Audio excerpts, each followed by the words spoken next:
Dispenser going up. Dispenser going up. Dispenser going up.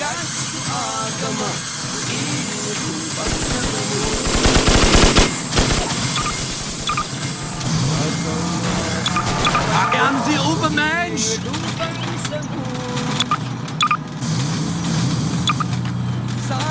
Sentry going up.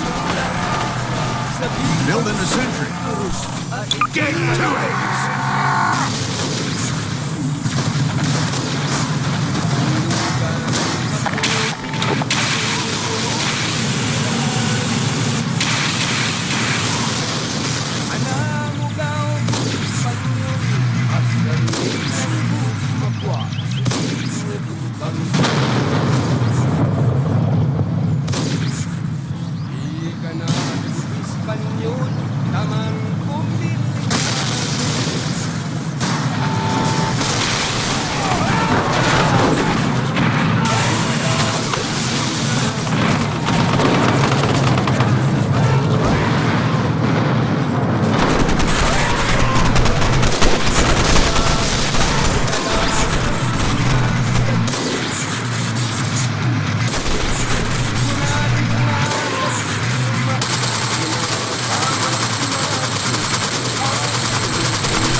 Dispenser going up.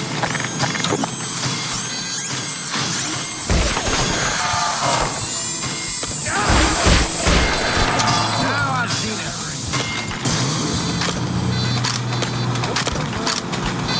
Sentry going up.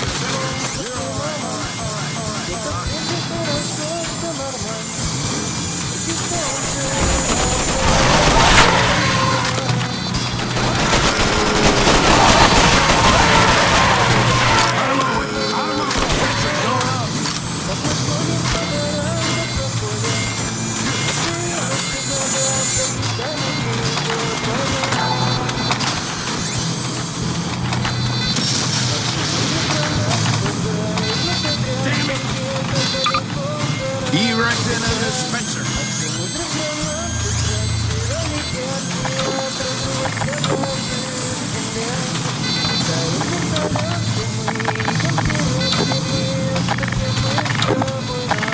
Building a sentry.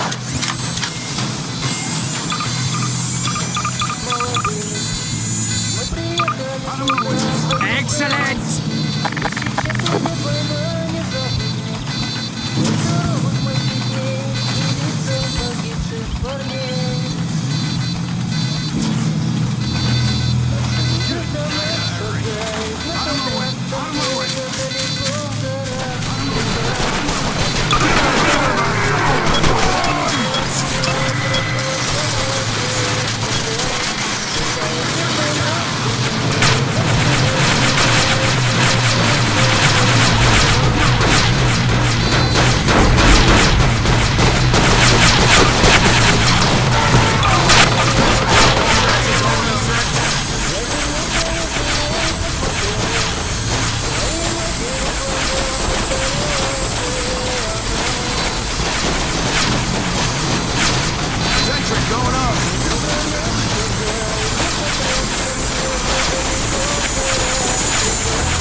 10,000 robots, 24 hours. Can it be done?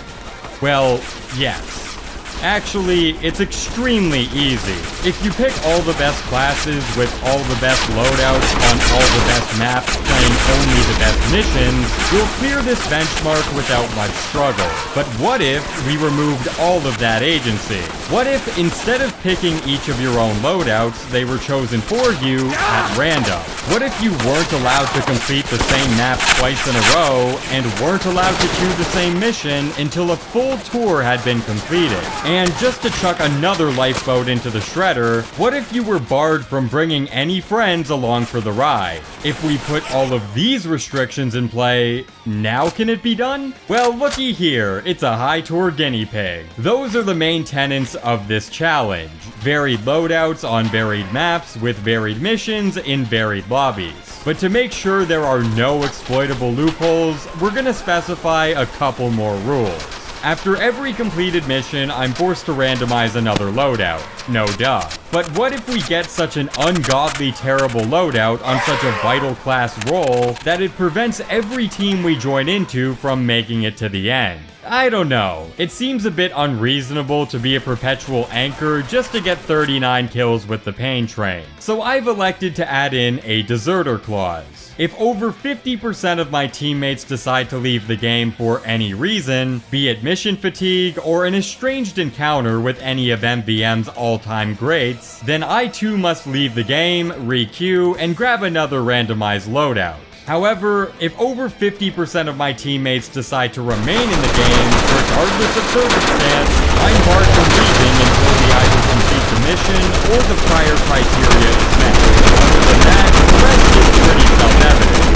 No purposefully sabotaging my team to get another crack at the wheel, no forcing other players not to use specific items that weapon reskins and their accompanying counterparts are interchangeable, no joining any missions in progress, and of course, no cheaters. With the commandments a go and our destination clear, it was time for us to take up the mantle. Armed with a Razor Cobra, my deteriorating mental state, and enough monster to turn my piss radioactive, I embarked on my quest to complete this never-been-done-before challenge. 10,000 robots in 24 hours. And the journey starts right now. What? No tickets? Okay, one sec. This video was sponsored by War Thunder, a vehicle-based PvP shooter with incredibly dynamic gameplay. You can choose between fighting on land, on water, or in the air, with over 2,000 different tanks, helicopters, planes, and ships at your disposal. Each one modeled down to their individual components to make the combat experience more immersive. The vehicles come with an in-depth customization system, allowing for multiple different camouflage shades, 3D decorations, and historical markings, further emphasized by the game's 4K resolution potential and authentic sound design. Despite the realism, it's not all gray and brown. The variety of themes present among the different landscapes is something I'm quite a fan of. It gives each sector a lot more color. War Thunder's available on PC, Xbox, and PlayStation, and is free to play. So be sure to click my link in the description below to receive a large bonus pack, including premium account status, multiple premium vehicles, an exclusive 3D decorator for those vehicles, and much more.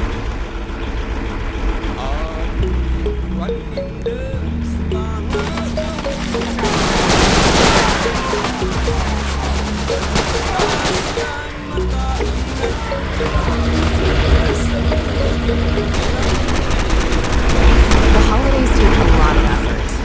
Shop at Albertsons.com to save time and make the holidays easier when you order online or in the app.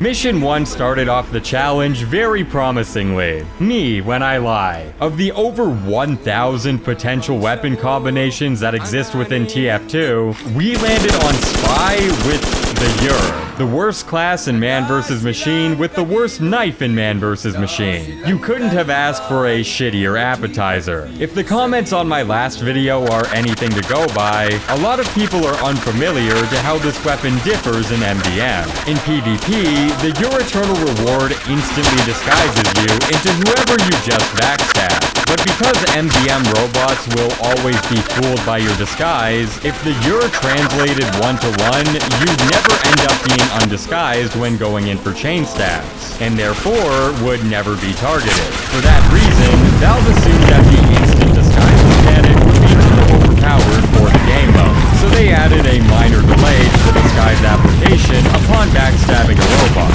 Might not sound like much of a big deal, but because Spy draws more aggro than Starry Crow draws dicks, this small vulnerability window is all the robot needs to knock you out of commission. With no kunai overheal and no dead ringer or big earner speed boost, my only recourse for damage mitigation was the 20% resistance provided by the Inviswatch. But oops, you need to consume an entire bar's worth of cloak in order to redisguise. So you better not miss a backstab, otherwise you're gonna be sitting out until that bar ticks back to full. Yeah, great. Take the worst class in the game for AoE damage and make him even more of a bench warmer. By the end of Wave 1, I had 9 kills. 9 kills! At this point, I knew I was in for a rough go. I tried to get a couple of jabs in whenever the opportunity presented itself, but I couldn't help fall victim to the Ur's lack of on-demand disguise and non-existent survivability mechanics. Don't mind me taking all of your metal crates, Engie, it's worth it, I promise. I could just feel the resentment emanating off of my teammates as the mission went on, which is precisely why I didn't do this challenge on an alt. High tour privilege is a beautiful thing. By the end of the mission, I netted 138 kills in 46 minutes. Oh, and if you didn't guess it already, RPM stands for robots per minute, a ubiquitous metric we'll be using to contrast the efficiency of each loadout. And with an RPM of exactly 3, that's about as bad as it's gonna get. But hey, it's only up from here. Mission 2 rolled us the Engineer, which, considering I did nothing but eat shit last round, was a good palate cleanser. No more getting one-tapped by rockets that weren't even aimed at me. Now we've got a machine that can play the game for us. The Thompson and Short Circuit may have been the worst options we could pull from a kill farm perspective, but it's nothing to cry over. In terms of mechanical skill, the Engineer doesn't need much. And for this challenge especially, he benefits a lot from the spawn tour memory bank that many high tours tend to cultivate. Safe to say, I made the right flank my bitch, getting first blood on all the oncoming robots without much effort on my part. Only problem is, we began this challenge at exactly 7 AM on a Monday, which meant loading into servers halfway across the globe. And if you're like me, you didn't think this would come as much of a hindrance to the Engineer. Turrets with auto-aim don't tend to get castrated by high latency, until you try to move them. The amount of times I right-clicked on a building only for it to not get picked up was too much to count. And after years of building up specific muscle memory timings, needing to proactively account for a half-second buffer was very annoying. This was an issue when using the Thompson as well, but the gun already fires like you're playing from Antarctica, so it didn't matter much. Plus, compared to all the other problems we'd face later down the road, this was relatively tame. We finished the mission with 272 kills in 36 minutes. Much better than last round. Mission 3 gave us the Medic, which in theory sounds like a disaster. In every other aspect of TF2's gameplay, Medic is a healer and strictly confined to that role, unless you want a cute gimmick for content creation. Couldn't be me. However, as most of you are well aware by now, Medic has a signature upgrade in the form of projectile shield. By the name alone, you'd expect it to be a purely defensive cooldown, but it isn't. The shield is a massive, protruding AoE hitbox that ticks for 150 DPS. Not as powerful as other classes, obviously, and you won't always have the shield online, but Medic isn't as big of a detriment to the challenge as one might think. But you know what is? 2 medics.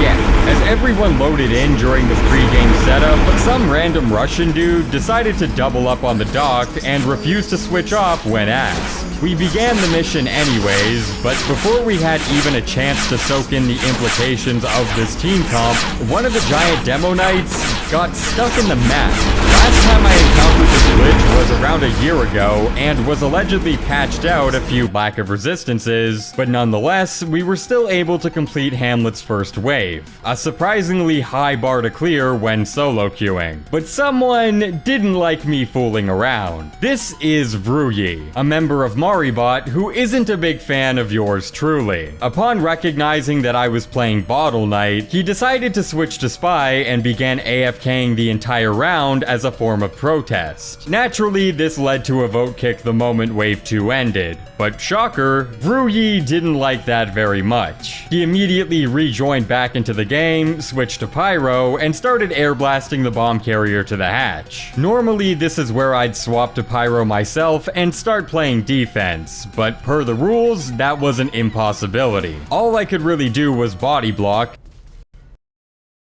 and try my best to kill his target before they'd cover a lot of ground. Sadly, our loadout handicap was too much to bear. Vruyi had a stranglehold over the game, and after losing us the second wave, the team's morale was understandably shot. Recognizing that he was never gonna let up, everyone dipped and triggered the deserter clause. 50 kills in 15 minutes. Not the best time. Hopefully we can now move on to greener pastures.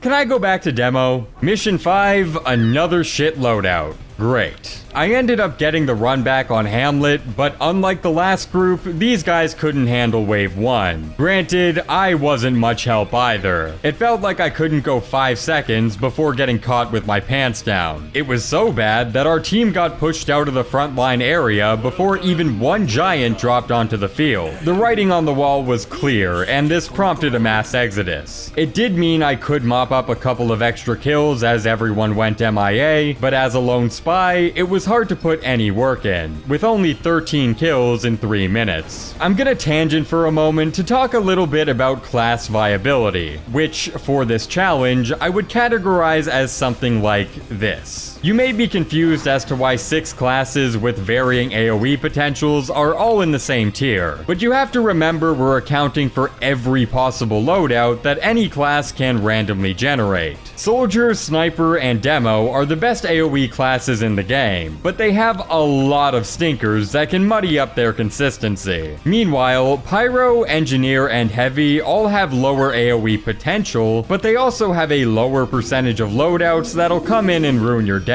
Even less damage-intensive primaries like the Tomislav or the Degreaser are still relatively solid picks for this challenge. So as a good rule of thumb, we want to prioritize rolling these classes as much as possible. Medic is one rung below the bunch because while his shield does clean house when it's active, its relatively long cooldown and varying generation speed doesn't do it any favors. Because of this, he can't contend with the other DPS classes that provide a similar output without a recharge period. And as for Scout and Spy, they can't do much for this challenge at all. Both classes have a much higher level of downtime offensively compared to everybody else. Scout in the form of being the team's breadwinner, and Spy in the form of being the team's bread loser. And also disguises. Both of them can do almost nothing crowd control wise, and while their single target damage abilities are both top notch, that's not what we need for this kind of a challenge.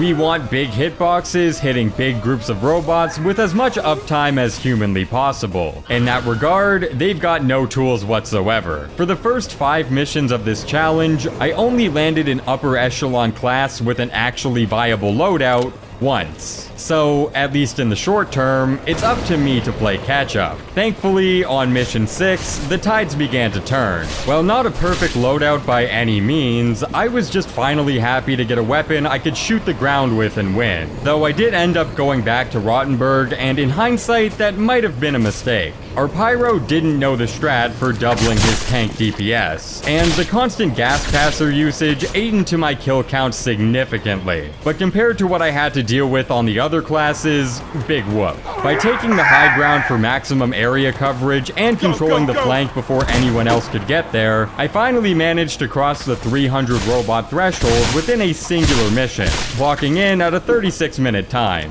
Mission 7 gave us another crack at the engine, nearly a good pick. I fucking hate my life. A 1 in 6 chance to cut my kill potential in half, and it just had to happen now. It wouldn't be too bad if we were given an adequate primary for an increase in firepower, but nope, we got the support tool. So basically, I'm a battle NG without the battle. Cool. All I could really do was buy the disposable sentry upgrade and attempt to maximize how much ground I could cover. But in the end, it didn't matter, because for the second time in less than 4 hours, Metro Malice bricked itself again. tf2 must be the codebase equivalent of a Jenga tower. Can't move anything without something toppling down. Regardless, the game lock happened on wave 3, so I determined this was worthy enough grounds to re-queue with a new loadout. But not before getting 115 kills in 26 minutes. A very poor showing for what should have been a great roll, but at the very least we finally cracked the 1000 robot checkpoint. At this point though, we were still very, very far behind, and we needed a good loadout to climb out of this hole. And what better class to get than Hybrid Knight?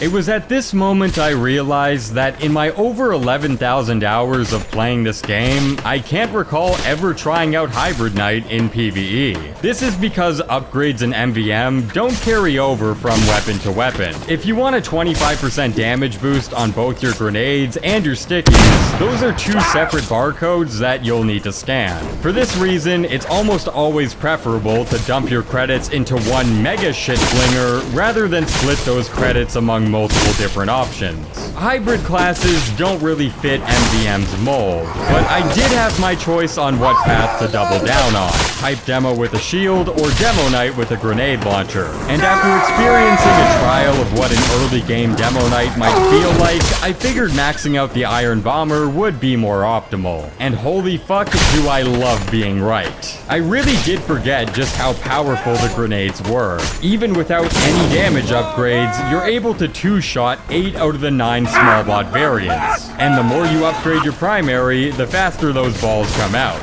Of course, the Achilles heel of the Pipe Demo has always been his expensive upgrade route. Getting him on par with the other DPS classes takes more funds than what's usually required. As a result, he can't pack on resistance upgrades as early or as often. Good thing I didn't need them. At the tail end of Wave 1, I was able to max out my head count from the last bunch of stray demos loitering at the front. And I hung on to these heads for the entire mission. If you're not getting hit, you don't need resistances. And with the HP of a soldier, the speed of a scout, and an on-demand shield charge for the occasional fallback, I didn't get pinned down once. While the Iron Bomber doesn't have the greatest explosion radius, it's still well above average. And even then, the robot packs were so dense that it barely mattered at all. In the late game, there came a point where I did nothing but chuck bombs onto the right cliffside, barely moving an inch. And it was the most efficient bot farm I achieved thus far. For this challenge, the spammier, the better. And Pipe Demos got that part figured out. It was so efficient that I managed to net 414 kills in 36 minutes. A desperately needed gap closer that I was surprised worked as well as it did. Mission 9 kept our good loadout train rolling, as we landed ourselves a Flog Pyro. Easily the best primary we could have asked for. But with no gas on hand, that meant no medic picking, so Metro Malice was the best mission to go for. After Wave 1, there aren't any more Uber medics throughout the rest of the mission, so a gas passerless Pyro doesn't present many shortcomings. Unfortunately, no one opted to fill that void despite me notifying them beforehand. And with 2 giant crit rapid-fire soldiers housing 12 medics each, we were put at a massive disadvantage. Unfortunately, it was one that couldn't be surmounted, and with the giant soldier barely managing to scrape by, they capped the bomb and prompted yet another en masse rage quit. One of the best loadout draws in the game, and we had to trash it before it could reach a fraction of its potential. 30 kills in 6 minutes. Not what I hoped for in the least. But hey, we did get 2 good loadouts in a row. Hopefully we could get ourselves a hat trick.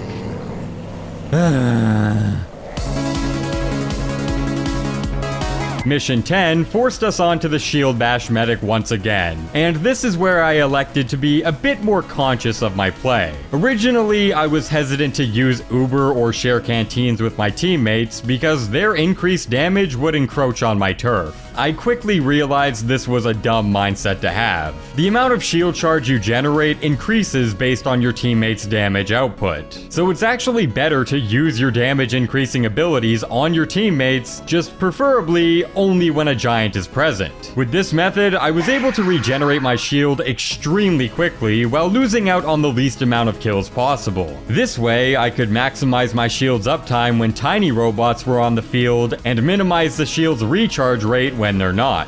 I also found out that the shield will replenish in chunks if you or your target get hit, even when Ubered. It really took me over 700 tours to learn that. Even with these newfound high moments though, it's still hard for Medic to punch above his weight, tallying up to only 164 kills in 30 minutes. Mission 11 gave us our run back on Pyro. It might not be the flog, but the more damage dealers we can get, the better. Even though Metro does have the aforementioned risk of wiping in the first 10 minutes, in all likelihood, it's still the best mission we can bring him to. As long as we get past the crit soldiers in the beginning, the rest of the game can run without issue. And it did. We cleared everything with relative ease, and were able to maximize on the robot barrages that Metro comes packaged with. Metro's a bit of a polarizing mission in that there are plenty of moments where you'll do nothing but focus on a single giant, dropping our RPM down to the gutter. But on the flip side, it also contains plenty of what I like to refer to as gauntlet stages, where you're rushed with a never-ending stream of small robots as the giants work their way onto the field.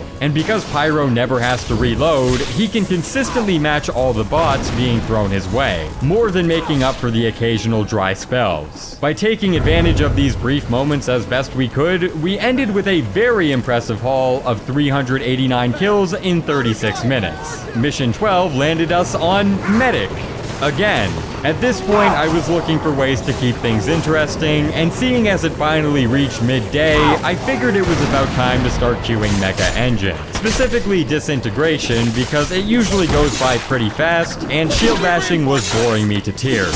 Though at this point in the challenge, this is where I started shield bashing the correct way. For those who don't know, if you look towards the ground while using your shield, the hitbox will actually tilt closer towards your player model, closing up the dead zone where you're normally left vulnerable to attacks. As long as you face downwards and keep the robots in front of you at all times, you'll be impervious to anything that doesn't attack with a flamethrower or melee weapon. I don't usually do this when recording for videos because, really, who would ever want to watch this? But for the challenge, I want to take every advantage I can get. 79 kills in 27 minutes. Let's keep going. Mission 13 once again rolled us the engineer, only this time not with a shit wrench equipped. Thank God. If we could get a replica of what happened on Mission 2, that would really help compensate for all of the medic pulls we're getting. But it just so happened that, on Wave 1, our Pyro, the lone medic killer on the team, left the game for seemingly no reason. And upon getting swept by the giants, everyone immediately bailed. We only secured 18 kills in 3 minutes. Another effective loadout tossed into the ocean. Goody. Well, time to spin the wheel again, and oh, for fuck's sake, we literally rolled almost the exact same loadout we got 2 missions ago. At this point in the challenge, I was starting to get pissed. We were already starting this challenge on the back foot with the cacophony of awful loadouts we were rocking at the beginning. And now, when I'm finally getting just a little bit of momentum, we go back to landing the same shit-ass rolls on these 9-sided dice. Just to give this boring-ass playstyle a little bit more variety, I decided to queue for broken parts, a very robot-dense mission. Realistically, I shouldn't be wasting this coal on such a mid-tier class, but I needed some extra hit sounds to drown out my intrusive thoughts. For some reason, no one decided to play engineer for the entire mission, so while the heavies kept scrounging for ammo, I got to run away with their kills.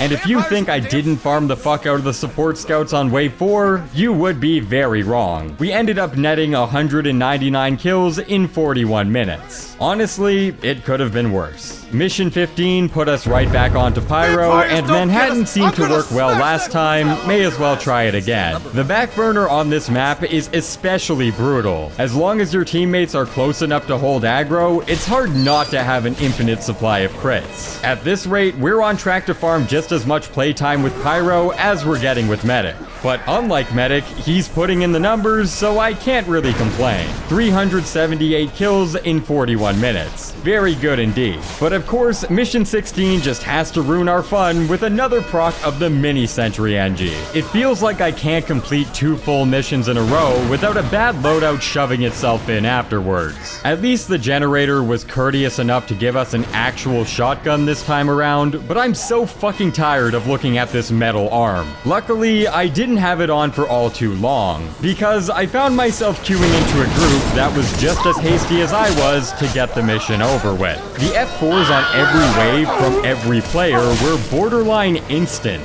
and while the team's heightened experience level did take a lot of my kills, they more than made up for it with how fast we plowed through the mission. We finished with 181 robots in 25 minutes, which for Bavarian Bot Bash is extremely fast. Literally only 4 minutes behind the world record speed run. That's the power of fast F4s. They arguably move the needle even more than a good loadout does, which I'm obviously gonna get.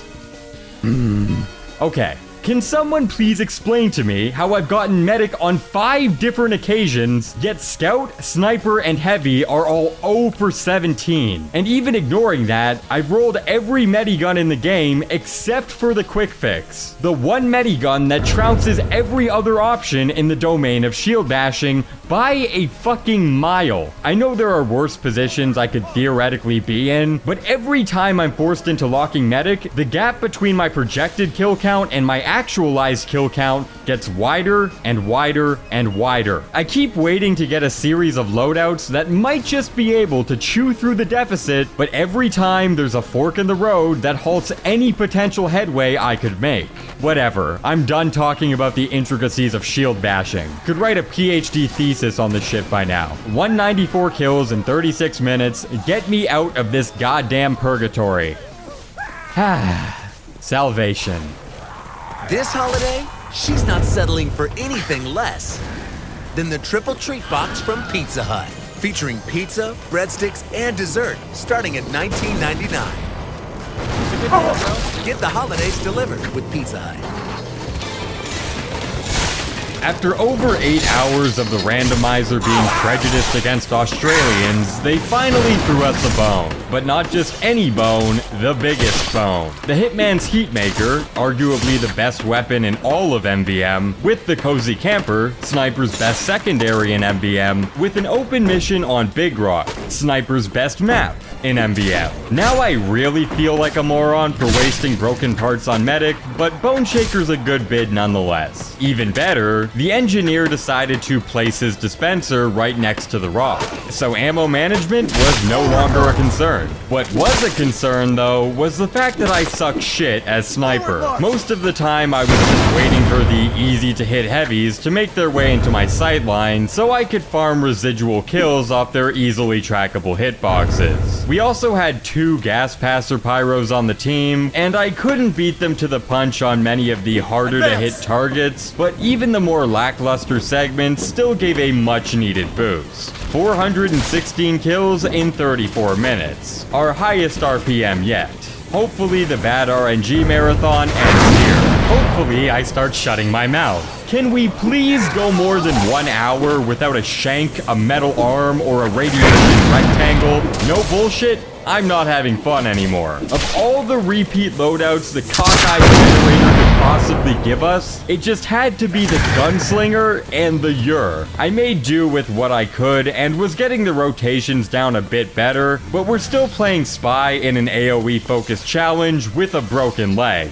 2 broken legs, actually. Yeah, remember how I bitched about not having the Dead Ringer last time? What the fuck was I thinking? This shit is way worse. The Dead Ringer prevents you from getting any cloak via ammo boxes or dispensers. So, in order to redisguise and have the Dead Ringer available when rushing in, you need to wait not 1, but 2 full cloak durations in order to safely enter the fray. I still went for whatever chain stabs I could and tried to make better use of my sapper, but at a certain point, I gave up and just started being an aggro bitch to get the mission over with as quickly as possible. Surprisingly, we did end up with 185 kills in 42 minutes, which frankly was way more than I expected. Thankfully, that walk through the desert had an oasis at the end, as Mission 20 rewarded us with another shot at the pipe demo. With my Mecha Tour reset, broken parts online, and queues popping in 5 minutes or less, I knew this would be the play to make, especially considering the extreme surplus of credits that the Big Rock missions provide. Pipe demo just keeps on winning. I did find myself queuing onto a team of low tours, which did mean long wait times between waves, but that also meant that no one knew how to upgrade properly, so while they were eating shit due to not having crit resistance, I had free reign over the board. That was until a tank appeared, and because no one knew the proper strats to melt it down efficiently, I had to sacrifice some of my kills to go help them out. Despite the constant low tourisms, the mission actually went extremely well. We progressed without any wave losses, albeit there were a few close calls, and for the second time in this challenge, we completed Broken Parts Wave 6 first try, again without an engineer. I don't know how they did it, but they did it. The whole mission was a very pleasant surprise, and it showed in the numbers. 362 kills in 41 minutes. Mission 21 put us back onto the engineer, and thank God, no more mini-sentries. Might have been a tad risky to bring this loadout to Hamlet, especially once I learned that our only medic picker was a Zero Tour Pyro, but we were able to keep the bomb in view and avoid a Wave 1 shit show, keeping the group intact. One thing that became very apparent very quickly is that even for this challenge, the Wrangler is still broken as shit. I never fully realized just how many encounters a wrangled sentry could live through that a non-wrangled one couldn't. It obviously increased my sentry survivability versus giants, but it also upped my kill count way more than I thought it would. You can play way more aggro and put your sentry in more precarious positions without any kind of direct DPS penalty. And it paid off. We finished the mission with 279 kills in 29 minutes, a much higher RPM than our previous NG sessions, while on a much less robot-dense mission. It may have taken 10 hours, but we finally completed 2 full missions with back-to-back good loadouts. I just jinxed it, didn't I? Direct hit soldier. Here we fucking go. In a challenge centered around maximizing AoE potential, the rocket launcher with a 70% splash damage reduction is the draw we're forced onto. I wasn't sure how things would play out, to be honest. The direct hit may have a crippling, weapon-defining downside, but at the end of the day, it's still a rocket launcher. It can't be that bad. That was my thought process until we hit the end of Wave 2, where I collected a grand total of 28 kills up to that point. Looks like desperate times call for desperate measures, so I attempted to do something that I have never done before. I maxed out rocket offense.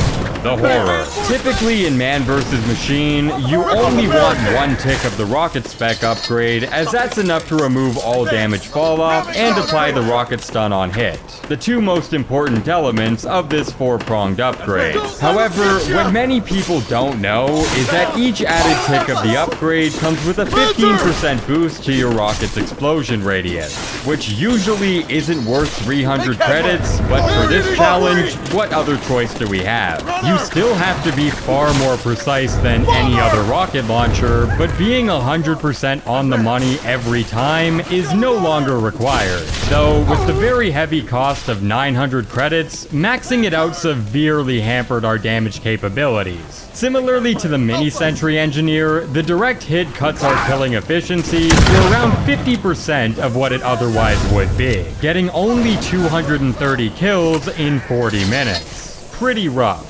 Mission 23 finally gave us our first crack at Scout. So close.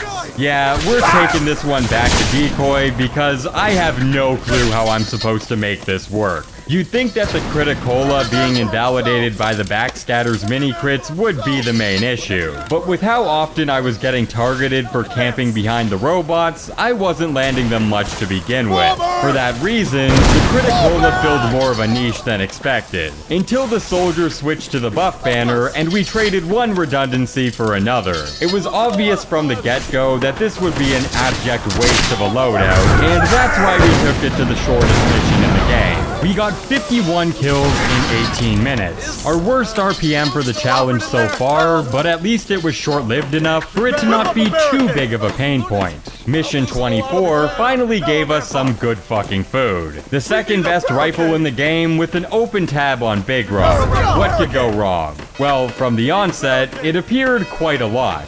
This is Chrono, a name I remember all too well. A few months ago, I ended up queuing into a last wave decoy mission with him acting very strange. Similarly to many griefers showcased on this channel, Chrono AFK'd the entire round, through the game repeatedly, and refused to elaborate as to why he was doing so. Alongside him were two idle spies, which I can only presume were alt accounts, and Mus, a former TacoBot member. I'm not 100% sure as to whether or not this was a coordinated attack against me specifically, or they were beefing with each other and I just happened to wander into their escapades. Either way, these types of vengeful MVM players are usually very unpleasant figures, no matter which side they're on. And coincidentally, just a few hours prior to this challenge commencing, a very interesting post was made on Reddit, exposing Chrono for acting like a schizo in DMs towards another player. In fairness, he later provided a detailed response to these accusations that does make the situation appear more gray. But I'll be real, I couldn't give less of a shit about this drama. At least the chat logs are funny. You, Cheesy, and Dr. Butthole have no idea what you've done. I think it goes without saying that I wasn't too thrilled about spending the next half hour with this guy. But Chrono must have taken his meds or something, because throughout the entire mission, he was completely chill. Everyone in the group was very experienced, so the downtime between waves was almost non-existent. But if you know anything about high-core mecha players, it's that they don't fuck around when it comes to spawn camping. The moment there was a potential kill sound opportunity, every team member would rush towards it like a pack of starving hyenas. If you're a top-tier sniper player, you can beat them to the punch. But I struggle to hit AFKers meandering on control points, so I wasn't privy to that perk. Never mind the fact that even if I was aimbot incarnate, the engineer played very aggressively. So aggressively that the sentry busters wouldn't stop gassing up my screen. With all those factors combined, it meant I couldn't take advantage of this loadout in any meaningful capacity. But on the flip side, it was a wicked fast mission. 195 kills in 28 minutes. Not bad, but definitely below expectations for one of the better rolls thus far. Mission 25 dropped us another actually good loadout. Only this time, the conditions were the complete opposite of the prior mission. Instead of getting a highly competent team with very fast F4s, the vast majority of the team consisted of low tours who would F4 at a snail's pace. On the bright side, it did mean a fuckload more kills for me. In this game of hungry high tours, I was the winner. Granted, I'm hardly the MVM messiah, so we did end up failing two ways regardless. Thankfully, my team never abandoned ship. Every segment of the map became a slaughterhouse that I held the lead to. There wasn't a single spawn point in the mission that I wasn't locking down consistently. It took a while to get our run back with an unhindered DPS class, but we got it. Shooting the ground to win never felt so good. It was so good, in fact, that for the first and only time within this challenge, I managed to surpass 500 robots on a single mission, though the lack of F4s and multiple wave failures set us back 55 minutes. This was enough to finally break through the halfway point of the challenge, though we were still very much behind schedule. Mission 26 landed us back on Sniper, but this time with the Huntsman. I wasn't really sure how this one would go. My default assumption was that the bow's lack of explosive headshot would be a game changer, but not in a good way. However, the arrows did have the plus of being easier to land than headshots, so I was very curious as to how this would affect our output. I hypothesized that the efficiency floor may be comparable to the rifles, but the ceiling would be much lower. Nevertheless, I opted to run back to broken parts to test it out. Projectile penetration is where much of the Huntsman's utility stems from, and a robot-dense mission like broken parts on a map with plenty of straightaways can lend it well to those massive collateral chains. At least, it would if we didn't get the exact same group of high tours I played with an hour ago. There goes my experiment. Even with one of the high tours joining me in a newfound Bowman bromance, it was hard to land any bullseyes at all. Like our last round of Big Rock, I couldn't do shit. 198 kills in 34 minutes. Not as high of an RPM as our rifle bid with the same team, but again, it could have been worse. For the time being though, we'll be taking an extended break from Big Rock. The queue times were getting way too unbearable. Mission 27 gave us the Engineer once again, and this hot streak has been pretty good so far. The lows haven't gone on too long, I haven't had to shield bash in over 5 hours, and I'm getting a chance at redemption for what happened on Mission 13, where the team disintegrated on the first wave and wasted our coveted Engineer role. Unless we're exceedingly unlucky, good chance that won't happen this time. Uh-oh.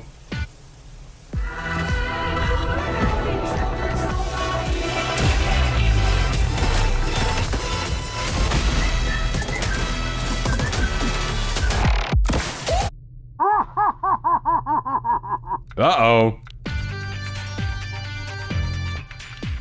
Yep, Vruyi was back, and boy did he not forget my alias, instantly moving to grief our lobby with no remorse. Now, under any other circumstance, I'd find this very annoying. The constant wave failures lose us shitloads of time, knocking back robots puts them way out of our attack range, and even attempting to stop Vruyi in his tracks would give my RPM a good beating. But for this challenge, there's no better class you can land on than the Engineer. Griefer or not, my sentry's still gonna be auto-attacking any robot in range, and Vruyi opting to not attack the robots himself meant I had less competition for the lion's share of the mobs. It did mean I had to abstain from buying two-way teleporter though. He'd get way more use out of it than I would. Obviously, that alone wasn't enough of a preventative measure, and with little adversity from my fellow teammates, Vruyi successfully lost us the first wave once again. Of course, I immediately called a vote kick to get this bastard out of the game, to which all of the low tours unanimously voted against it. I'm getting a bit of deja vu here. With Vruyi now in full control of my short bus of a team, the goal from here on out was to maximize the upcoming bot farm as efficiently as possible. The sentry spots were obvious. I may as well have them tattooed on my ass. But what I didn't expect was just how much of a difference maker the Frontier Justice would end up being. I still maintain that it usually doesn't provide as much utility as the Rescue Ranger or Widowmaker, but for Empire in particular, the crit meat shots went crazy. This was largely down to the robot layouts working to our advantage big time. Pyros, Demo Knights, and Bowmen are the easiest fodder we could get, and with the crit storage being constantly replenished, it was rare to not be a powerhouse myself. This was one of the biggest reasons why, during our second attempt at Wave 1, Vruyi was unable to sync us, and we completed the wave in spite of his griefing. By the end of the wave, the low tours finally learned how to use their peripheral vision and flip their votes against him. But because Valve can't properly implement soft bans to save saved their life, Vruyi was back and would continue his reign of terror. Again, this would usually be very irritating, but I racked up over 200 kills before Wave 2 even began. At least I'm having fun. If Vruyi wants to blow the bowman up top, be my guest. I'll just stay down here and pop berserker stance. It's all gravy. After air blasting the giants up to point A, I figured it'd be worth it to scope out his motive. What reason does he have for going after me so fervently? His response, because I completed missions with cheaters for my original video on the matter, which, I remind you, happened in February of 2022. Nearly 2 whole years later, and he's still hanging on to it. That is his rationale for not just griefing me, but over a dozen unaffiliated third parties that are unrelated to the grievance at hand. These kinds of people are genuinely impaired. I later did a bit of digging and found that Vruyi was banned on backpack.tf under the guise of maintaining a kick list. So it is possible he was a former TacoBot member at some point, but the Wayback Machine didn't turn up any proof of that, so jury's still out on that one. I've been commended many times on my patience in dealing with these clowns, but the reality is their vengeance-fueled tantrums only serve to benefit my channel. In fact, do me a favor, guys. Drop a like on this video and sub to the channel if you're not already. Let me rub this shit in, because I know for a fact these people hate nothing more than to see me benefit off their own mental derangement. Unbeknownst to Vruyi, we'd been doing that the whole challenge, but as time went on, it became increasingly more difficult to do so. On the latter half of Wave 2, you'll face off against 2 giant black box soldiers. If any of their rockets hit you, they'll replenish a portion of their HP. Vruyi was well aware of this and purposefully got hit with each rocket expulsion to keep the giants on indefinite life support. This also applied fall off to everyone's damage, preventing the team from bursting them down within the interval between rockets. I tried to use my short circuit to alleviate this, but it was to no avail. They were the bane of my team's existence, but more importantly, the bane of our challenge. There were almost no support bots to go around while Vruyi was toying with the giants. So when they showed up, my RPM began to crater. This eventually culminated in 2 separate wave failures, but my team was vigilant. They kept the mission afloat, though they did vote to restart from Wave 1, which honestly, I didn't see much of a point in, but hey, no more black box soldiers. I'm game. In the end, it was just as fruitless as expected. Vruyi turned it up and tossed another 3 wave failures onto the pile. Our team even decided to grab a pyro of our own to air blast against him, but it didn't matter. We couldn't hold him off. After a combined total of 6 wave losses, that's when everyone called it quits and finally gave us the ability to leave the game. By the end of his tirade, we netted 362 kills in 47 minutes. Could have gone better, but of any time to get an engineer pull, I'm glad it was there. Mission 28 kept our streak alive with another sniper pull, but little did I expect, the asshole train wasn't ready to leave the station. As it turns out, one of our teammates had committed a grave sin, an unacceptable atrocity within the bounds of man versus machine. He decided to play Pyro. Apparently, that warranted going AFK, throwing the game, and spending the wave calling each other gay furries in chat. I don't think I've ever gotten back-to-back griefed missions built on bullshit rationalizations, but unlike the prior round, Hamlet Wave 1 isn't a good venue for capitalizing on a player's insanity. The High Tour gave the group an ultimatum, the Pyro or him, and because we're not tribalistic crazies, we didn't accept those terms. So that meant more AFKing, more dying, another group-wide rage quit, and another good loadout ripped from our palms. 35 kills in 7 minutes. Mission 29 finally gave us our shot at heavy. Better 15 hours into the challenge than never. Such a mechanically easy class with a mechanically easy game plan. It'd be nearly impossible to mess this up if I had a competent team. But as we all know, that's a pretty big if. And with only 5 players, no engineer, and a low tour pyro for medic killing, this had all the makings of an early game roach out. With this being my first heavy loadout, I really did not want it to go to waste. All I could hope for was that whoever joined our game in progress would pick Engie and push us to an easy victory. And, yep, He pushed us all right. For the third fucking time in this godforsaken challenge, Vruyi has once again come to ruin our day. I can't re-queue, I can't switch classes, I can't bring in a friend to help keep him busy. Looks like we're trapped in dickhead purgatory for the time being. He didn't actively sabotage the game at first. He simply pulled the last guy's shtick of becoming an AFK spy and letting the mission drown. But once we were ready to take another swing at it, that's when the flamethrower came out for business as usual. Unlike on the engineer game, Vruyi was actually posing a problem this time around. Heavy is very much reliant on damage ramp up to maximize his kill count, and with everything getting flung around in 18 different directions, I couldn't maintain the momentum I needed. On any other team, this would have been unsalvageable, but with a group almost entirely encompassed of low tours, even a crippled minigun will outcompete the competition. We were able to overpower him on the first wave, but that meant another inning with the black box soldiers on wave 2, and it was up to me to do all that I could to keep them at bay. Body blocking was a fool's errand, ditto with attempting to burst them down via max ramp up. So my only option was to stock up on crit canteens and pray that'd be enough to burn them down before they'd reach the hatch. In retrospect, I didn't play this too well. I got way too hasty in chasing the giants where they were at, which opened up Vruyi to push them out of my line of sight, giving them just enough time to cap the bomb. Of course, I immediately motioned to call a vote kick once the wave was over, and in a crazy, unexpected turn of events, he wasn't able to rejoin. For the first and only time within this challenge, we've been able to successfully gatekeep Vruyi from the mission he was ousted from. Wouldn't it be great if the system always worked like this? In any case, we could finally let our minigun play the game for us and progress through the mission as normal. I was a bit mentally checked out at this point, but you can probably play heavy on a Super Nintendo controller, so it didn't make much of a difference. Not the most amount of AoE potential when compared to the other classes, but he gets the job done. 379 robots was the final count, but due to Vruyi's griefing, the mission went on for 58 minutes. Not the most ideal RPM for such a powerhouse class, but hopefully we've generated some good karma for putting up with that.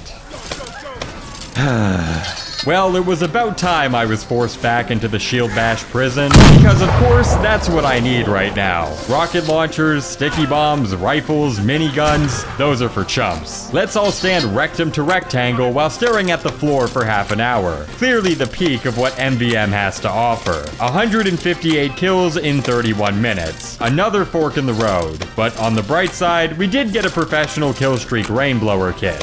Huh.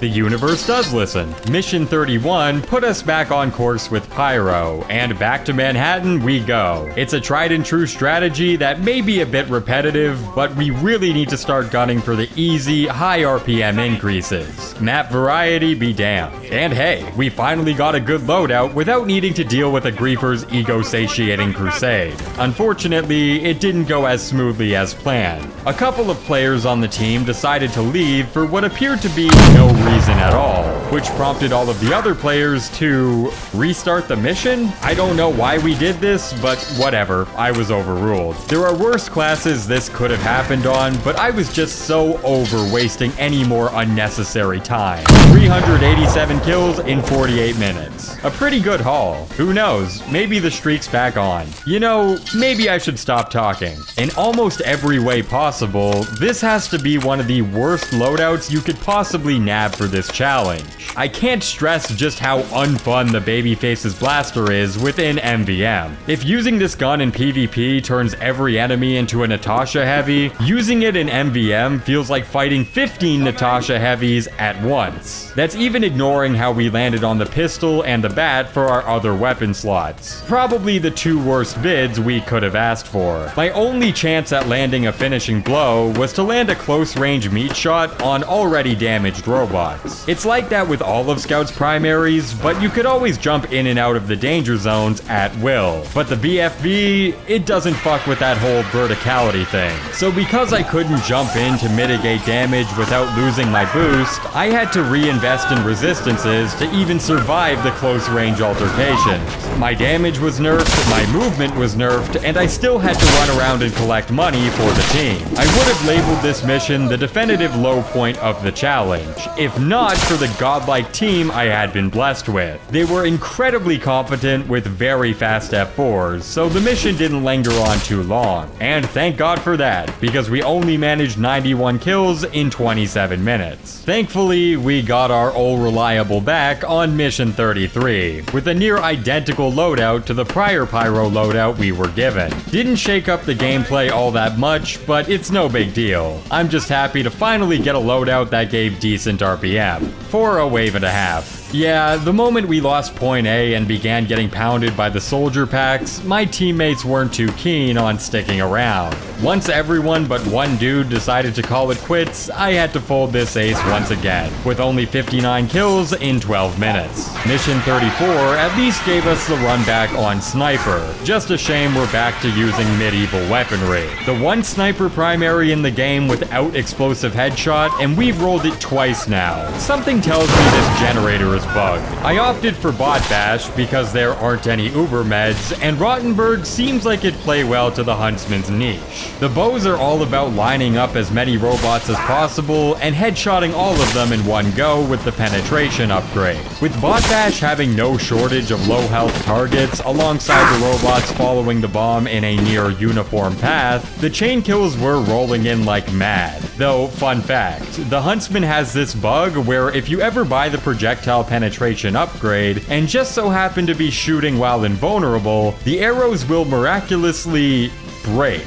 I have no clue why this happens, but it seems like this might be one of the only cases in TF2 where our medic Ubering me actually negatively impacted my kill count. I actually had to shoo the medic away from me a couple of times, which I never thought I'd have to do. But besides that, I think the arrows aren't too bad for this challenge.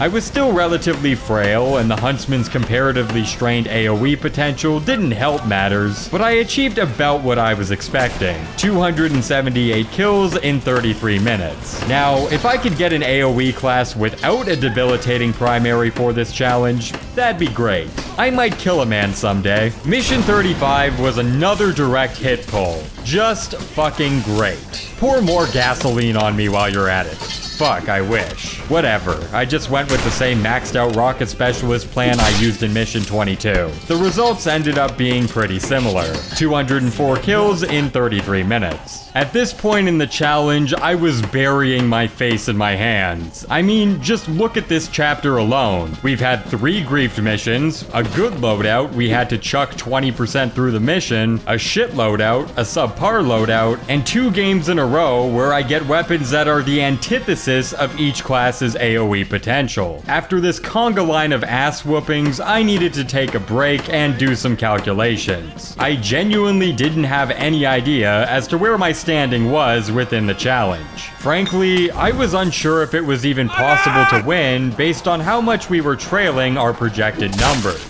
And let's be real, this was entirely my own doing. I didn't strategize nearly at all in choosing the most appropriate missions. I flat out avoided a couple of good options just to avoid lengthy queue times, and when given a shitty draw, I wasn't tryharding as much as I probably should have been. I treated the challenge like winning was an inevitability. Clearly me, the MVM guy, should face no adversity in dunking on 10,000 robots like it was nothing. Ego was beckoning my downfall, and after running the numbers, it was clear I had to get my act together. Time-wise, we were 76.9% of the way through the challenge. Yet robot-wise, we only achieved 74.4% of the total amount of kills. Now, that differential might not seem all that bad, but we're on borrowed time here, and across the past 35 missions, our average RPM was only 6.81. In order to complete the challenge, we needed to up that ratio to 7.7, a 13% increase over the next 5.5 hours. This was definitely doable, but we can't rely on luck alone to get us there. From this point onwards, we needed to be choosing our maps carefully.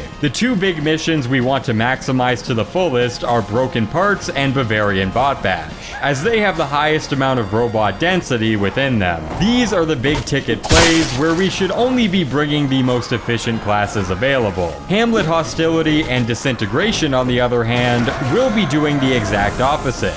These are the two shortest missions in the game, so we'll be using them to burn through the shittier loadouts we want to minimize our uptime with. Empire, Metro, and Bone Shaker will be sprinkled in whenever the Playmaker missions aren't available. 7.7 RPM. That's the benchmark we need to meet. This is our comeback. No more fucking around. Nothing is gonna stop us from breaking this challenge in two.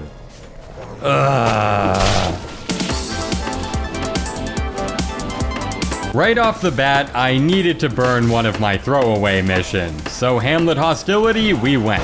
With time being of the essence and our credit pool more constrained, I had to try a different strategy to not fall even further behind. So I played this round a little bit differently than the previous spy missions.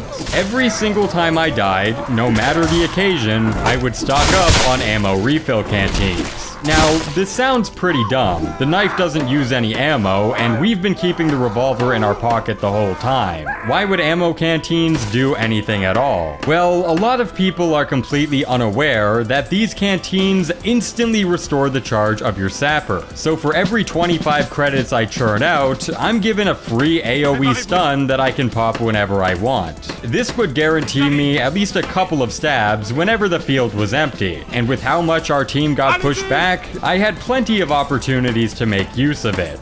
But that's not all. I decided to double down on dumpstering credits for the sake of avoiding downtime and started immediately buying back whenever I died. And you know what? It worked. Kinda. Obviously, I was not doing my job well. Even my gargantuan tour count couldn't turn any heads away from my obvious lacking performance. But in relation to the challenge, this playstyle upped our kill count like crazy. The other two spy missions I fully completed had an RPM of 3 and 4 respectively. But for mission 36, this strategy netted me 206 kills in 34 minutes. An RPM over 50% higher than my previous best. Not what I needed to tilt the scales in our favor, but this didn't hurt anywhere close to what I initially expected. You know what? I think Spy wasn't given a fair shot. You can join Medic in B tier, my friend.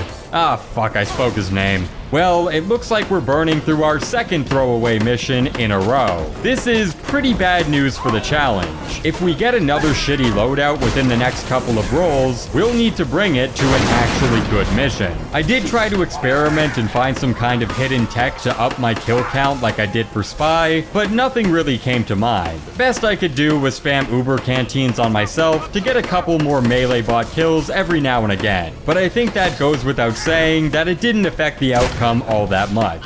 Worst part was the entire group consisted of low tours, so 2-minute long upgrade breaks became the norm. At least until I started spamming the ready up voice line midway through the mission. That's right, fear my impatience. You wouldn't want to upset the high tour, would you? We ended with 112 kills in 20 minutes. Not a great pull. With the two shortest missions off the table, we needed a loadout that could take advantage of the maps we had left. And mission 38 gave us exactly that. There's no world where we get a default sniper rifle and not take our ass back to Big Rock. But even with both mission boxes checked, it still took us over 30 minutes to find a game. I think you're all beginning to understand why I took a break from Mecha. But then, something happened. For whatever reason, my frame rate in OBS got shot into the fucking ocean while the mission was getting underway. So I had to direct some of my attention away from the game to figure out what the issue was. My team clearly wouldn't get swept within literally the first minute of the wave,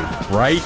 I'm never being optimistic ever again. A low tour team with a player down on a laggy-ass Virginia server spelled disaster the moment I couldn't contribute. After half an hour of waiting in queue, the group evaporated immediately after the wave loss, eviscerating my beautiful Big Rock combo. 66 kills in 6 minutes. What a fucking waste. Thankfully, Mission 39 put us back in the game with yet another shot at Pyro. For a while, it was looking like Medic was gonna end up being our fallback class, but I'm very happy to be wrong. We found ourselves on a high tour team, and the prevalent trade-off was there. Expeditious F4s, but a lot of kill nabbing. However, the jetpack actually worked to counteract this much more than I anticipated. High tours have each mission down to a science, so they're known for preemptively getting into position for each robot spawn. And while I couldn't really win those positioning races, I was always riding their tails, enough to let me compete for kills that I otherwise would have missed. Still wasn't enough to be a massive peak, but it was relatively above board. 260 kills in 36 minutes. Mission 40 gave us Soldier once again, and man, it really feels like I can't catch a break when it comes to any other class besides Pyro. Yeah, give me the rockets with an explosion radius of a grapefruit, and then give me the rocket launcher that may as well be firing them instead. Nonetheless, I did decide to use my bot bash pick on this one because risking a shittier mission could have hurt us way more. And while this loadout was amazing in giving us borderline free mobility, the damage nerf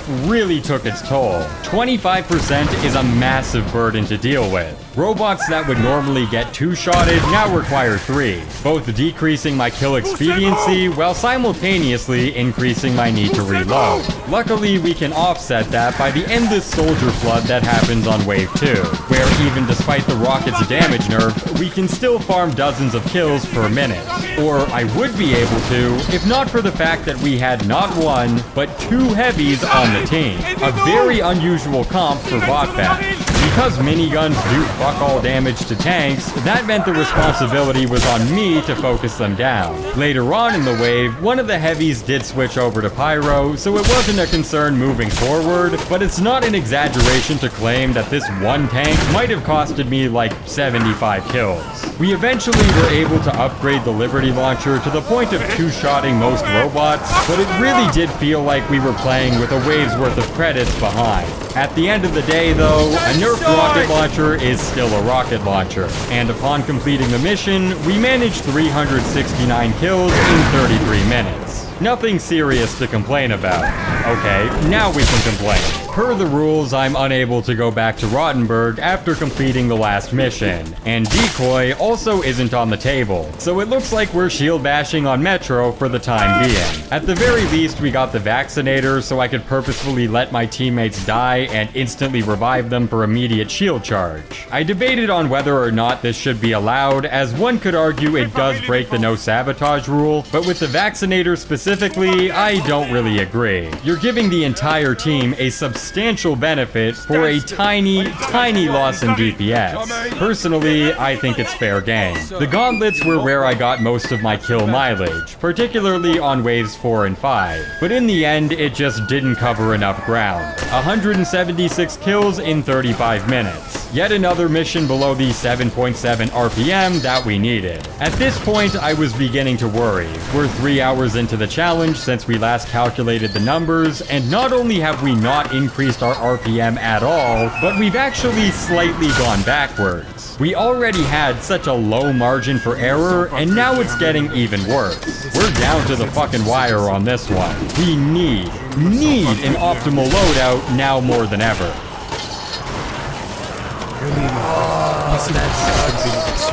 My run might be over. That's a really bad loadout. When all the chips are on the table and I need a roll for the ages, we land on Scout. But not just any Scout, a BFB Scout with 2 completely irrelevant sidearms. Again. When this roll dropped into our lap, my morale went into the shitter. I had a plan, I was executing it well, but the one factor outside of my control, RNG, shit the bed when it mattered most. At this point, I felt very defeated, but we already grinded out 21 hours. No point in giving up now. I needed to get my head straight and figure out how I could get myself a low-tier layup. And I knew exactly who to call.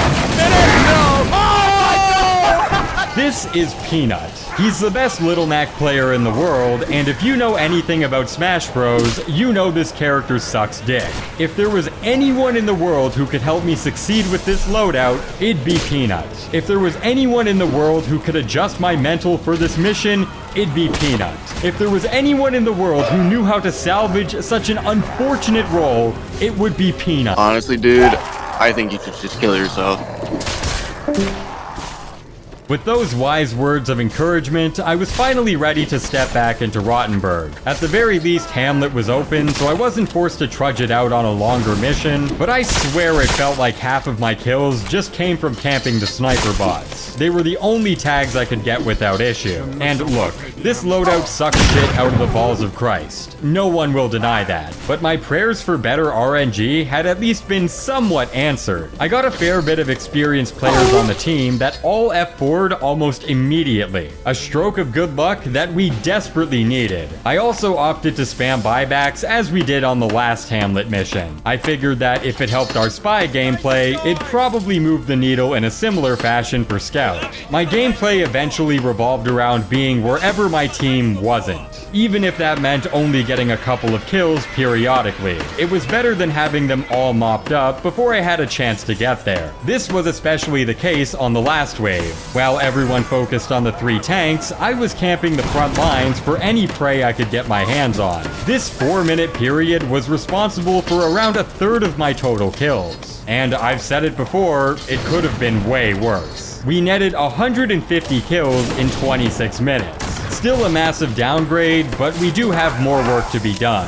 We began this chapter weak, picked up strong in the middle, and finished even weaker than when we started. However, not all hope is lost. That Hamlet mission ended up completing our tour, bringing every 2 cities mission back into eligible grounds. Most notably, Bot Bash, one of our priority missions. And that's not all. We still have the Bone Shaker mission left on the Mecha Engine side of things. So if we could get a good loadout for Bone Shaker and complete that mission, we would reset the tour and bring Broken Parts, a priority mission, and Disintegration, a throwaway mission, back online. Then, after getting those missions into eligible status, we can go back to 2 cities and play Bavarian Bot Bash for maximum RPM, then go back to Mecha and queue for Broken Parts for maximum RPM there as well. And if we ever get a shitty loadout, we can use our Disintegration bid to minimize the amount of time we have to spend using it. 1,225 robots in 143 minutes. That is what we need. The ice we're skating on is so thin, it's practically breaking beneath our feet. This, for real this time, is our last chance. We just need one good loadout. Okay. Thank God. There's new Ciabatta Dippers, a duo built for dipping, here for a limited time.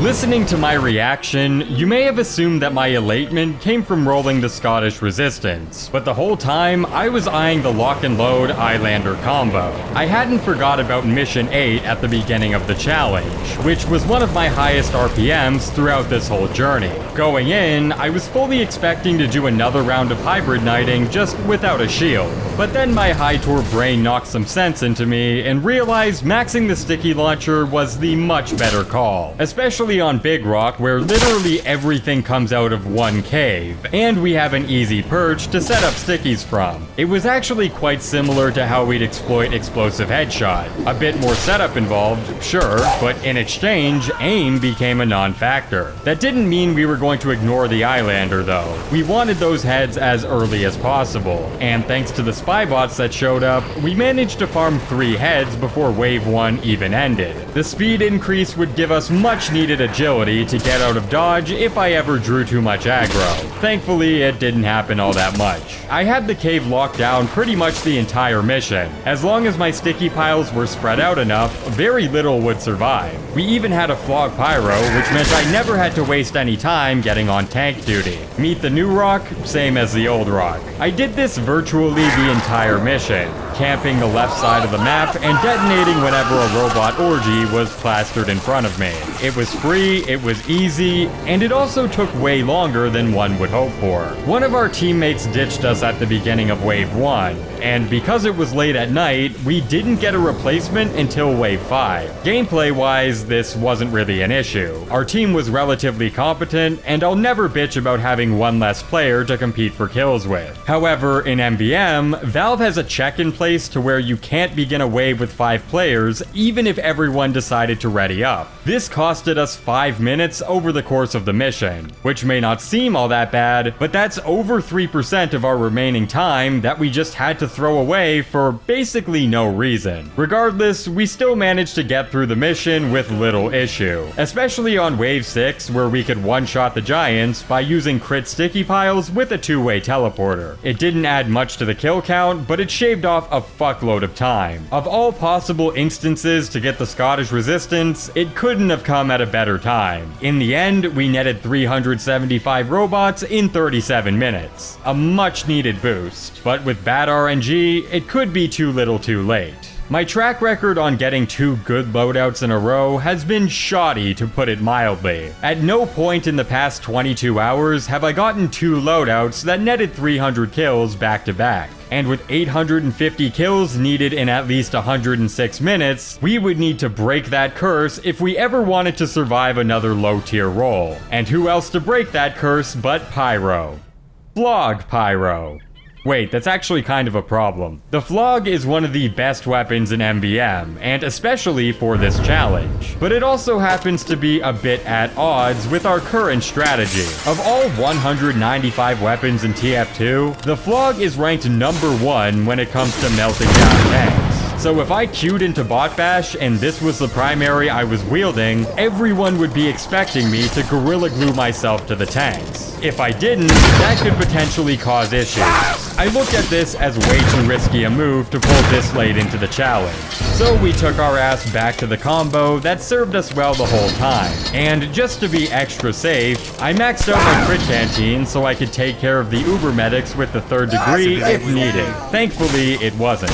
After playing with the standard flamethrowers so often, I forgot just how much the Flog carries your damage. The constant streams of crits let us get those finishing blows much more frequently, especially during the gauntlet stages in tandem with help on kill. I was mopping the floor. The surplus of kills this one ability provided me with was enough to make this the best Pyro run to date, and it landed us an extremely similar scoreboard as the last mission, 360 kills in another 37 minutes. It took until 95% of the way through the challenge, but we finally managed 2 back-to-back robo blowouts. Even more impressive was that right near the finishing line, we were within 10 kills of the projected robot number we should have been broaching the whole time. With both Bot Bash and broken parts on the table, the outcome did look promising, but I wasn't ignorant to how things could go awry. I could end up getting a good loadout, but we queue into a lobby that shits the bed, which already happened several times before. We may have gotten 2 amazing rolls in a row, but this was an anomaly. Getting 3 in a row would be unprecedented. Little did I expect the gravy train would keep on pouring. Okay. Alright. We're good. There are very few draws you could want more than a decent sniper rifle with an open broken parts mission. But that intense moment of relief turned into caution once I got a glimpse of my team. Almost everyone was extremely inexperienced, and if I wasn't on my game, we could very easily see a repeat of what happened on Mission 38. But right from the jump, I was given a glimmer of optimism. The low-tour engineer opted to put his dispenser next to the rock, a move I thought would be so unexpected that I bought 3 ammo canteens before the wave began. It was clear that he was more knowledgeable than his tour count suggested. This isn't something a new kid off the block will usually do. But still, the other players appeared to be inexperienced, and persistent low tourism could be the end of us. This fear was emboldened when the pyro players started spamming air blast. But then, something amazing happened. I politely asked the pyro to stop, and he actually apologized. And not only did he immediately recognize his mistake, but he swapped to the block on the following wave to not further tempt himself.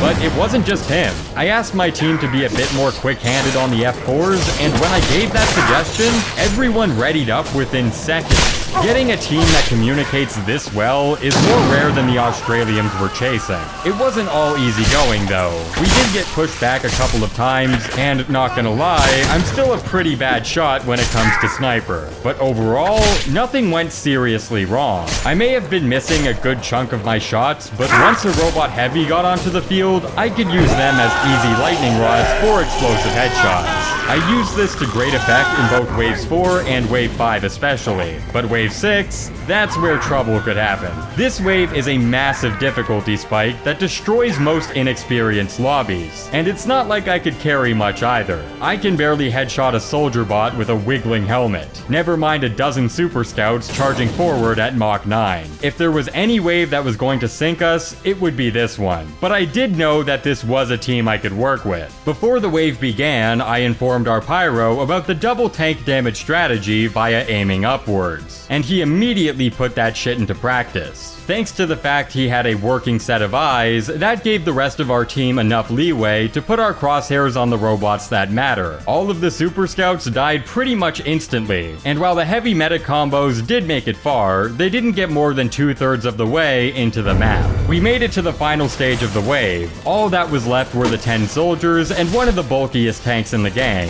This is often the point where newer teams just barely lose the round and are demoralized enough to quit. But my team didn't do that.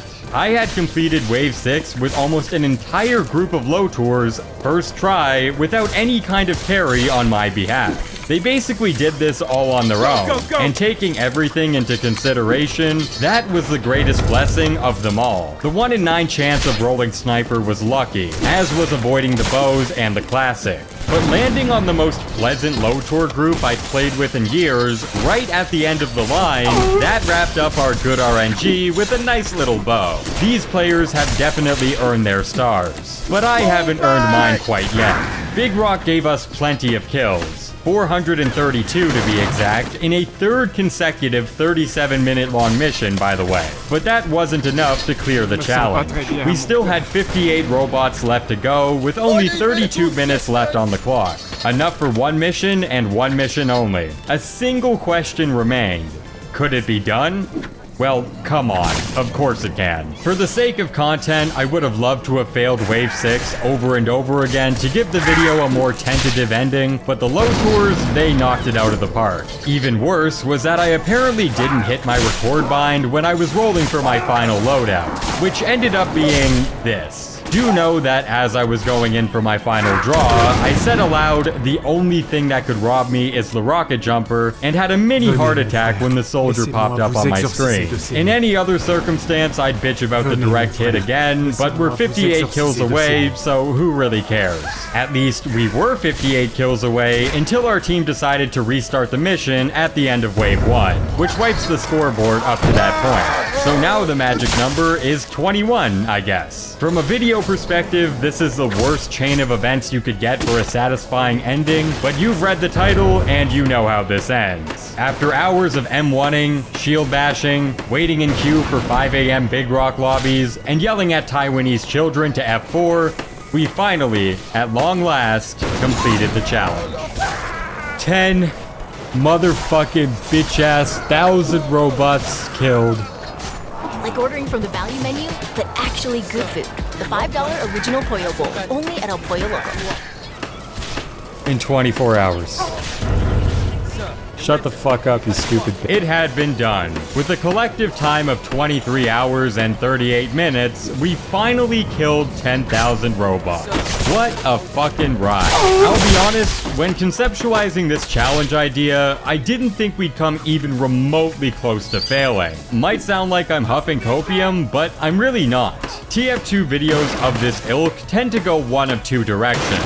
They either have the destination be an inevitability and the entertainment value is based around whatever wacky hijinks occur, or the challenge itself is punishing enough to where it ends up encompassing most of the video's focus. I, without fail, expected this to be the former, and believed with my entire being that completing this challenge was a foregone conclusion. This is literally why I didn't even bother tryharding in the beginning. I genuinely thought it would make no difference in outcome. As it turns out, I was very wrong. There wasn't a single moment where I was ahead of our projected kill count until literally mission 45 out of 46. Before we landed the Scottish resistance combo on Big Rock, it was looking like I'd have to do some kind of clickbait gotcha and end up giving that 24 hours a bit of an asterisk. The whole time I was chalking this up to bad RNG, but hindsight is 2020. When in the moment, you can start to contrive reasons for why you're failing so miserably,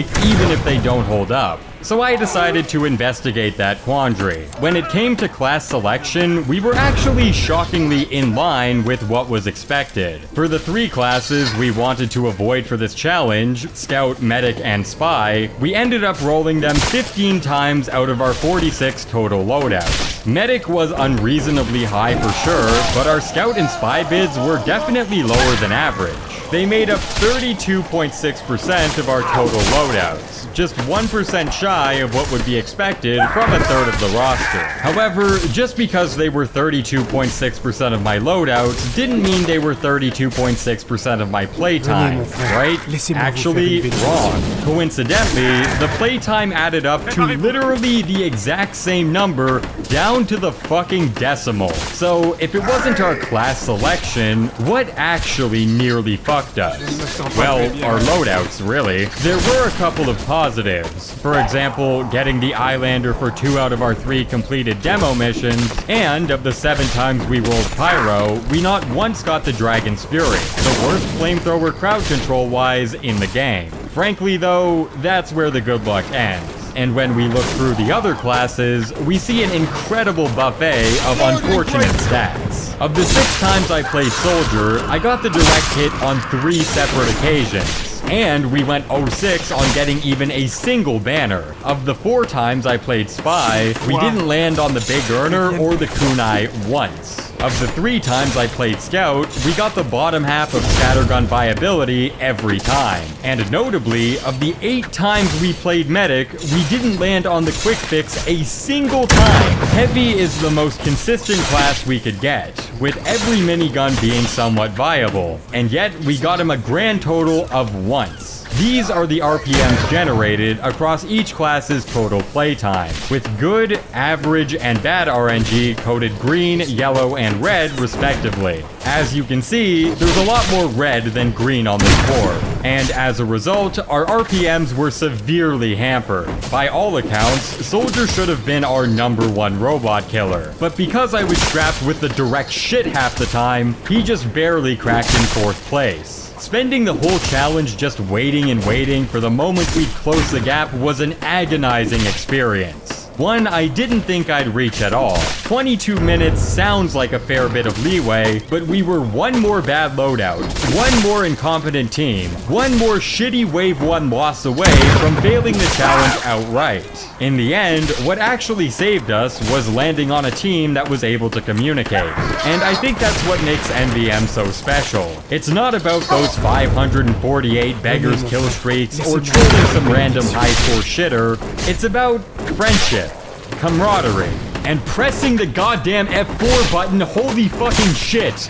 Do you know how much of this challenge was spent doing nothing? Just press the fucking button, you goddamn inbred troglodyte fuck. Quick little reminder to check out War Thunder. Again, use my link in the description for all the premium goodies. But that's it.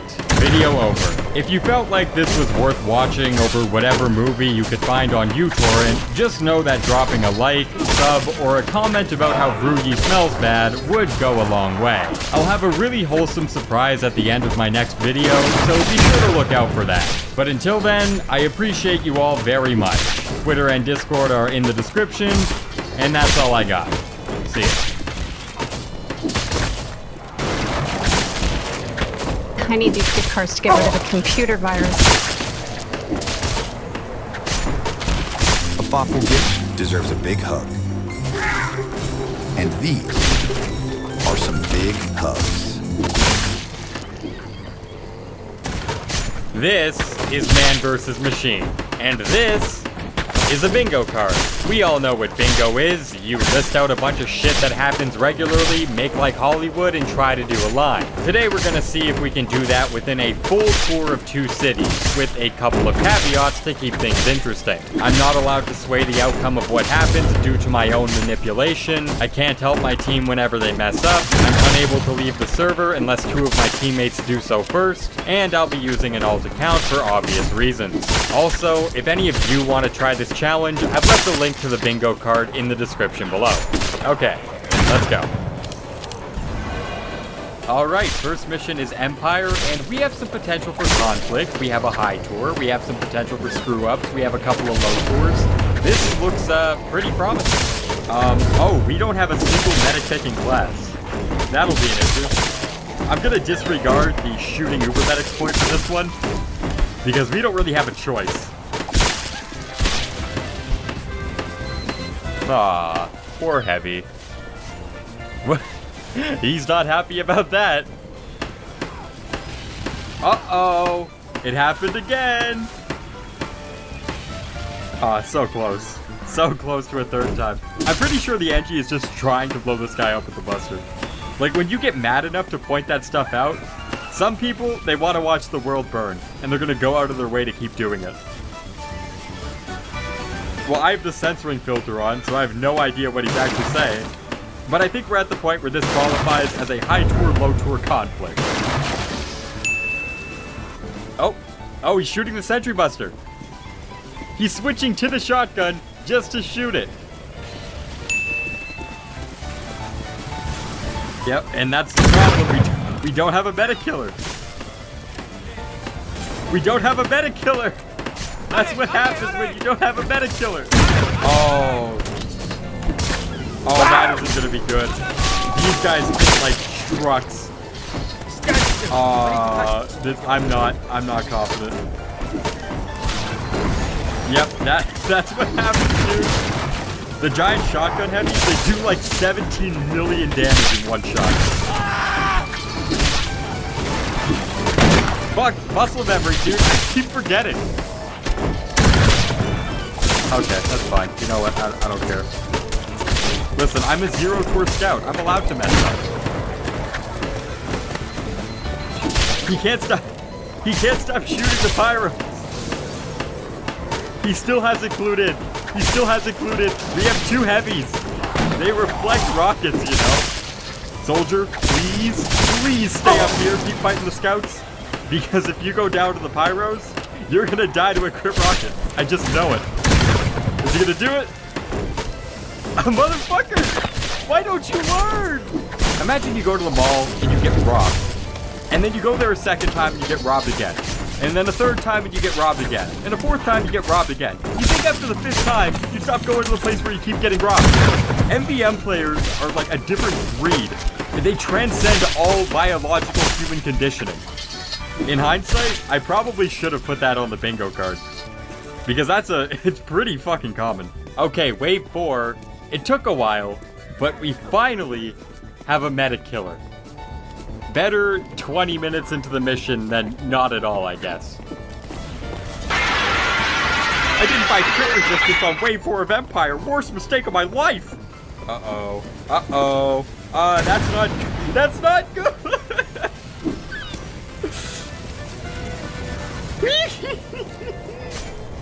Oh, God. Okay. Alright, man. I don't know if I've ever seen a wave 4 of Empire go this poorly. It's been years at least. Prepping a delicious dinner doesn't have to be expensive or time-consuming. Bird's Eye Voila is a delicious family dinner at a great price. When a family has a sick child, every smile is a gift. At Ronald McDonald House Charities of Southern California, we provide a place where families can be together and smile more. You can have... If I've ever seen a wave 4 of Empire go this poorly, it's been years at least. Should have got more blast res, to be honest. Phew, okay, alright. Hey there, buddy.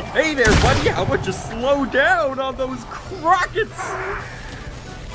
Oh, now they have crits. Now they have crits. Oh, no, dude. Oh. Okay. Jesus Christ. I'm injured! I need medical assistance! Okay, that's great. Awesome. Samurai demos. The samurai demo just to top it all off.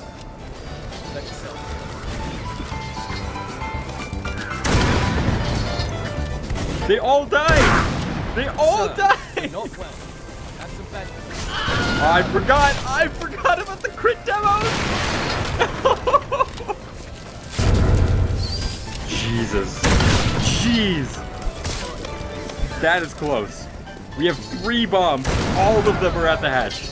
I think we'll be fine. Our high tour, he's the demo player.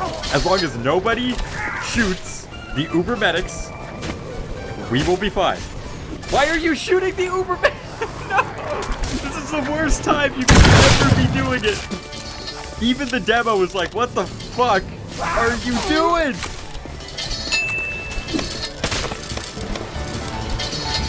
Wait, do I not have slow? Shit! That was stressful. That took at least 9 months off my life. Alright, so Empire Wave 5 can be a bit of a hassle to deal with. But we have a high tour beggar soldier, and every single one of them can carry a wave like this. And also every single one of them think that they're special for doing it. You're not. You're not. My 78-year-old grandmother can pick up beggars and conch and carry the fucking wave. You're not special. Easy. What? Is that a spy? He's going spy! Hey! Aspiration's the MVP of this bingo card, man. He's carrying it. Wait, we don't have a medic? Oh, no. Oh, no. Oh, this is not gonna bode well. You know what? I'm just gonna chill up here and watch the action. I don't see a world where we don't get pushed back to point A. Hello. Yeah, when I said I wasn't confident, I meant I was not confident. Alright, Giant Heavy's dead, Force of Nature Scouts are dead, Uber Medic pairs are dead. From here on out, it should be a steamroll. What, did we all only get 6 parts?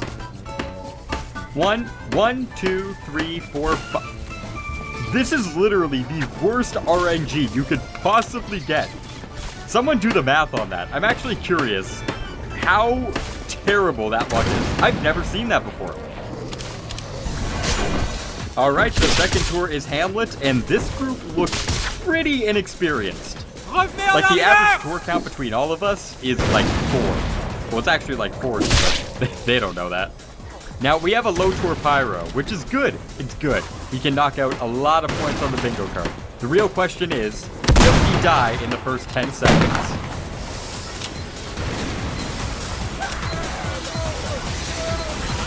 Yep. Oh, that's not good. That's not good. No escape plan. No. I hate stock soldier. Angie left the game. Crosan left the game. Go. It doesn't seem like things are gonna bode well for us. The Pyro left. That was our one meta killer. What the?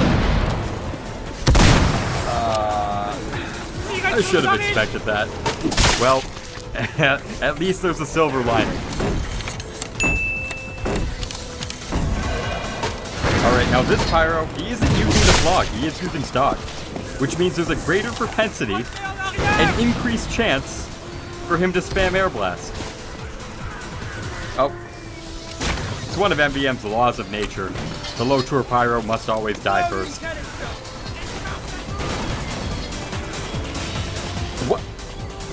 What even? He air blasted the Sentry Buster into the Scout. They're a different breed, man. They're a different fucking breed. Does the Pyro have the gas? Does he have gas? Does he have gas? Pyro? Do you have it? Ah, he wasted the gas. This guy is a normal, professional kill streak syringe gun. That's the most alpha thing I've ever seen. Wait, are you kidding me, dude? You know what? I may as well just put on the gunboats. I mean, we got the turtles. Wait, I've had the battalions this entire time? I didn't even know. Can't get me up here. What? Man, what the fuck? Any Aussies? Nope. No Aussies. And 6 parts again. What the fuck, man? At least we got a buff banner.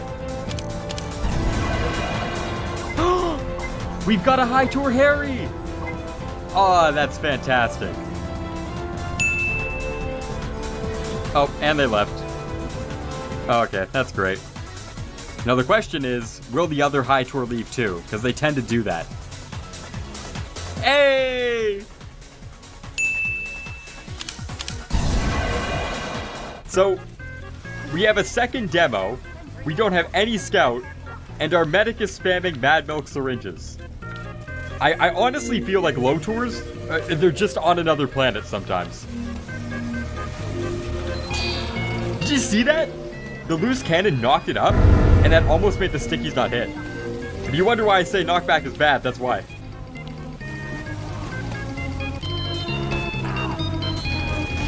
That's so unfair, man. Hey, listen, at least everyone's spamming buybacks. Oh, jeez, this isn't gonna be good. We don't even have a shield. I don't even think Medic has a shield. Has he used it once this entire round? Oh, yeah, look at that team comp, boys. Brilliant. On second thought, this 3 heavies idea, not the smartest plan. Yeah, multiple heavies on wave 2 of Empire, that isn't a smart idea. Okay, what the fuck did I just say? Okay, I will entertain this. I will entertain it. Let's see how this goes. You know what? We're actually... this is actually kind of working. I'm shocked. I'm genuinely, mind-numbingly shocked at how this is working. On second thought, I think this was a bad idea. There's only 1 pyro left. There's just 1 pyro. Okay. No, put him... Are you fucking kidding me, dude? We were right there, man. He had like 400 health.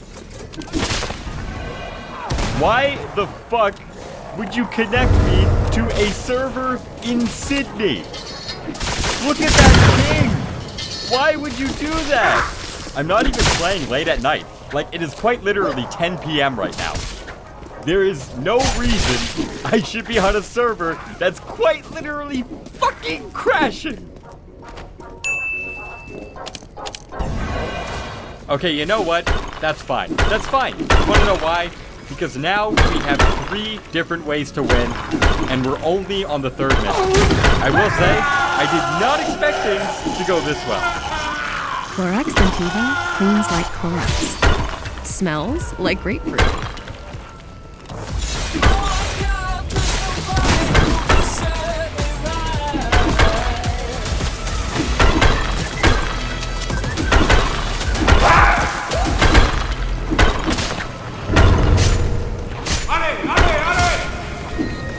Wait, the pyro's spamming air blast. He's spamming air blast.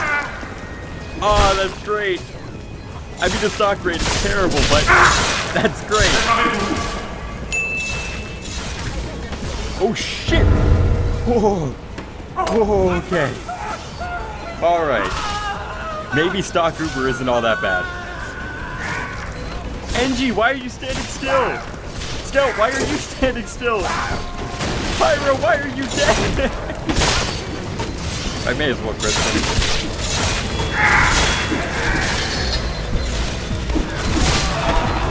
How's the pyro still alive? Wait. How do you... Did the heavy use knockback rage? Please tell me the heavy got knockback rage. Okay, I didn't I didn't see anything, so I'm not gonna count it. But there's no way that pyro stayed alive for that long without some kind of damage nullification. He can't stop. He can't stop air blast. He can't. We fired up. That's why you don't spam air blast.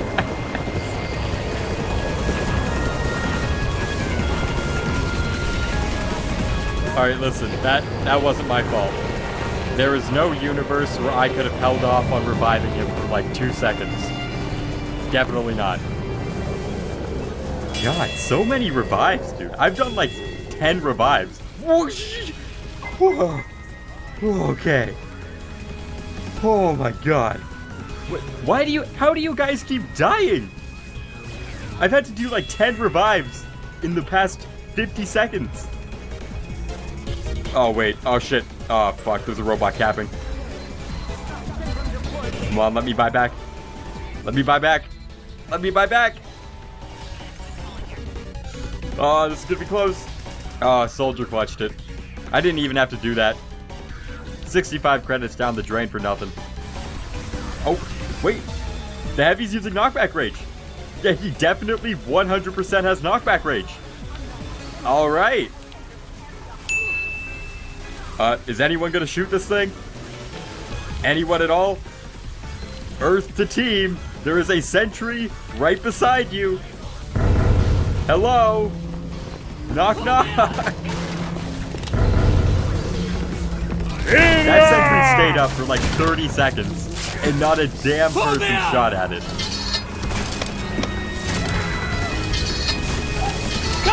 Oh wait. I didn't even notice. He's playing pipe demo. Is that really unoptimal? You know what? He's using the lock and load. Yeah, I'm counting it as unoptimal. He's a lock and load pipe demo. 100%. So this is a very generous round. Let's see if we can get an Aussie. If we could finish it off with an Aussie, that would be crazy. No, no, no, no. Damn, dude. Not even a single 3-box. That's kind of sad. Alright, so last minute, everyone on this team seems to be pretty good, and we got an F4 Enjoyer, which is great for the pace of the game, but in terms of getting the no F4 mark, probably not going to happen. But at this point, I think we have 4 different ways to win, if I'm looking at this right. We have the Troll Telly, the Aussie Drop, the Boat Kick, and also the Aimbot. All of those are kind of rare, though, so I am a bit nervous. Yeah, I am actually a little bit worried for this team, because a lot of the bingo card marks are based around incompetence, and these guys look pretty good. And the only thing that they seem to really care about that would ever warrant a kick would be not F4ing. But everyone's F4ing. So this is actually a little bit scary. I'm not sure what's going to happen. Oh shit. Hang on, there's a little bit of hope. There's a little bit of hope. One of the soldiers went pyro. Oh, and it seems like they do not like the gas passer. No. Oh my god. Is the dream alive? Is the dream alive? We got them in the wild, boys. We got them in the wild. Okay, pyro. Oh no. I mean, oh yes, but oh no. Are they actually gonna do it? Are they actually gonna do it? Are they gonna save my run and complete the bingo card? If they call a vote kick, it's over. We won the challenge. But I wonder if they're gonna grant him a moment of mercy. A tiny opportunity, a chance to spare him if he switches class. Are they gonna kick the pyro? Are they gonna kick? They kicked! They voted to kick!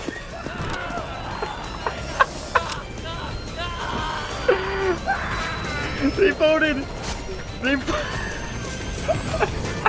Put your hands down! We did it, boys! We did it!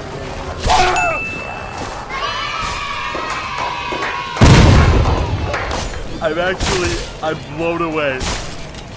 That actually just fucking happened. We just won. We just fucking won. Wait, no fucking way. Is this guy aimbotting? Everyone on the team thinks he's aimbotting. Kick this cheating trap. No way! Did we win? Did we get 2 lives? No fucking way, dude. Oh yeah, look at that. Yep, he's cheating alright. That's an aimbot and a half right there. Hey look, we might not have gotten an Aussie, but we went 6 and 2. It doesn't add another line, but the more the cards filled out, the better. I can't believe that happened. Of all the teams you could have possibly gotten, fucking awesome.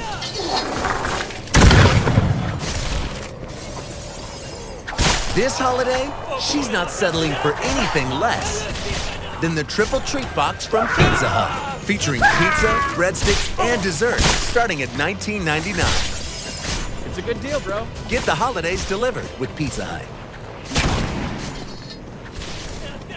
It's common for games of MVM to run relatively frictionless until those waves show up. The ones we're discussing pre-game strategy takes up more time than the gameplay itself, only for the wave to fail anyways and prompt a collective rage quit. Some may call them difficulty spikes, and while a couple of them fit that bill, they're usually more in line with the concept of a knowledge check. It's not so much an issue of direct execution, more just understanding what classes, upgrade selections, positionings, and tactics are most optimal. These are the waves I always find myself carrying people through whenever I queue for a game in progress.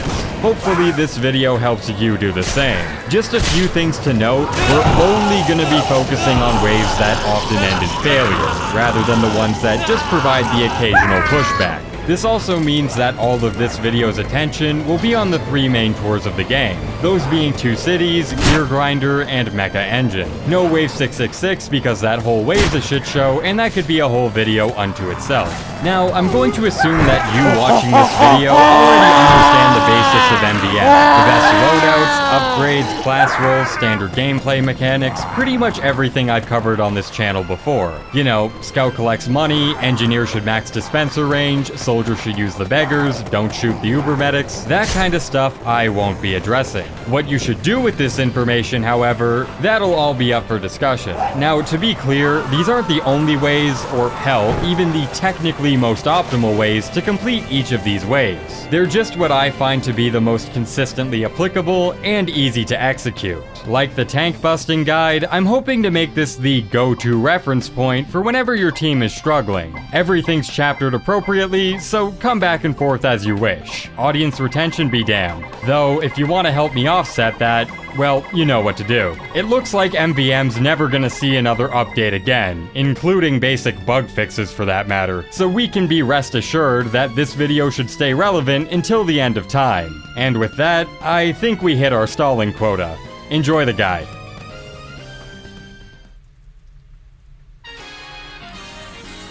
Hamlet Hostility Wave 1 is easily the hardest first wave in all of 2 Cities, and potentially every mission eligible for this video. This is largely down to the fact that Rottenburg doesn't really give you much time to adapt to the oncoming robots. On a map like Manhattan, for instance, you're given ample opportunity to prepare on-the-fly sticky traps and alike, whereas the more enclosed cliffside of Rottenburg doesn't grant the same ability without leaning on memorization. With Hamlet Hostility having the least amount of starting credits of all the advanced missions, you don't have too much leeway in the realm of making mistakes, but it can be cleared pretty handily if you know what to do. For this wave, I'd highly recommend the standard 2 Cities team comp, though subbing the demo for a competent sniper does work too. The wave starts off rather easy, with 5 groups of scouts dropping on the left side, followed by a giant soldier on the right. These ones aren't hard, but I'd highly recommend that if you're playing medic, you hold off on using your uber charge and your shield. These encounters don't need it. Instead, once the giant soldier is dealt with, move back over to the left side and crit your team's demo man for a high damaging sticky trap. If you're the demo, make sure you spread out the stickies a little bit more than usual. The uber medics can be somewhat unpredictable in where they'll choose to walk. Detonate the stickies once the medics drop down onto them, and have your own medic activate their shield to block the incoming rockets from the soldiers. Once they're all taken care of, we're gonna move over to the right side and do the exact same thing. The engineer player should move his dispenser somewhere around here, and the demo should start preparing a sticky trap on the top right cliffside. Once all your stickies are out, I'd highly recommend the demo stand far away out of the line of fire. Him getting the stickies off is vital to the encounter. I'd also recommend the scout temporarily position himself on the left side of the map. The medics drop a lot of money, enough to miss the credit bonus if not fully retrieved, so camp over here for a bit to guarantee a safe run-in. The game plan from here is pretty much identical to the left side. Demo pops the stickies, medic uses his shield whenever the ensuing small bots start firing, and the rest of your team burns down the giants. If for whatever reason the small bots overwhelm your team to the point where you're unable to kill the medics up front, I'd recommend retreating to this balcony and setting up a trap in the tunnel. It's safe and effective, albeit a bit less snappy. And that's all the hard part's done. From here, your chances for failure are extremely low.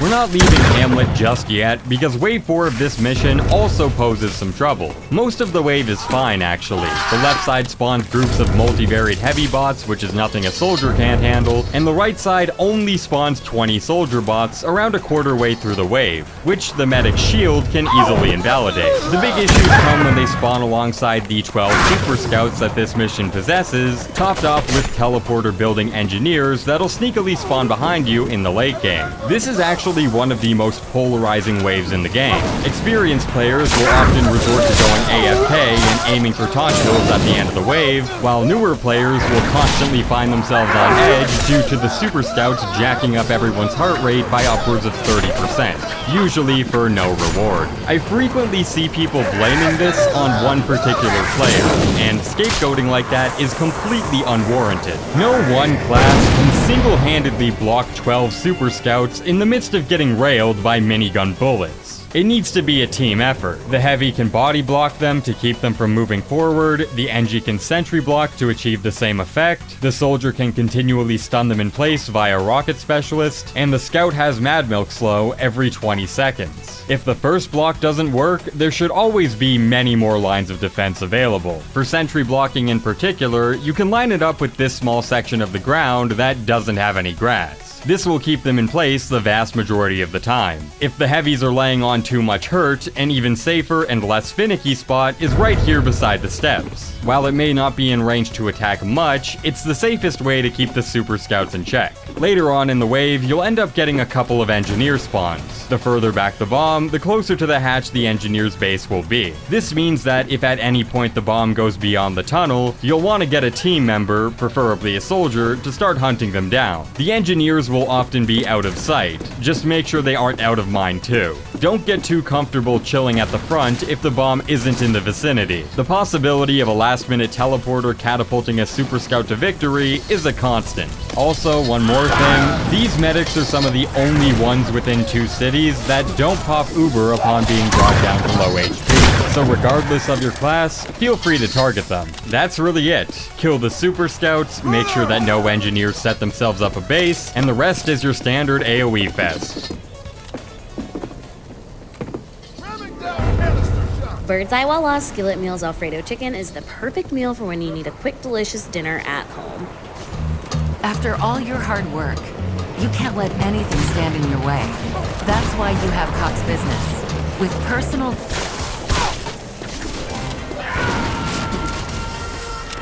Bot Bash Wave 3 may not have all that much variety, but that doesn't mean it can't cause you trouble. The wave starts off with shotgun heavies on the left side and bat scouts on the right. I recommend your engineer starts off the wave by putting a sentry on this side of the map. This will prevent the rest of your team from dispersing their damage.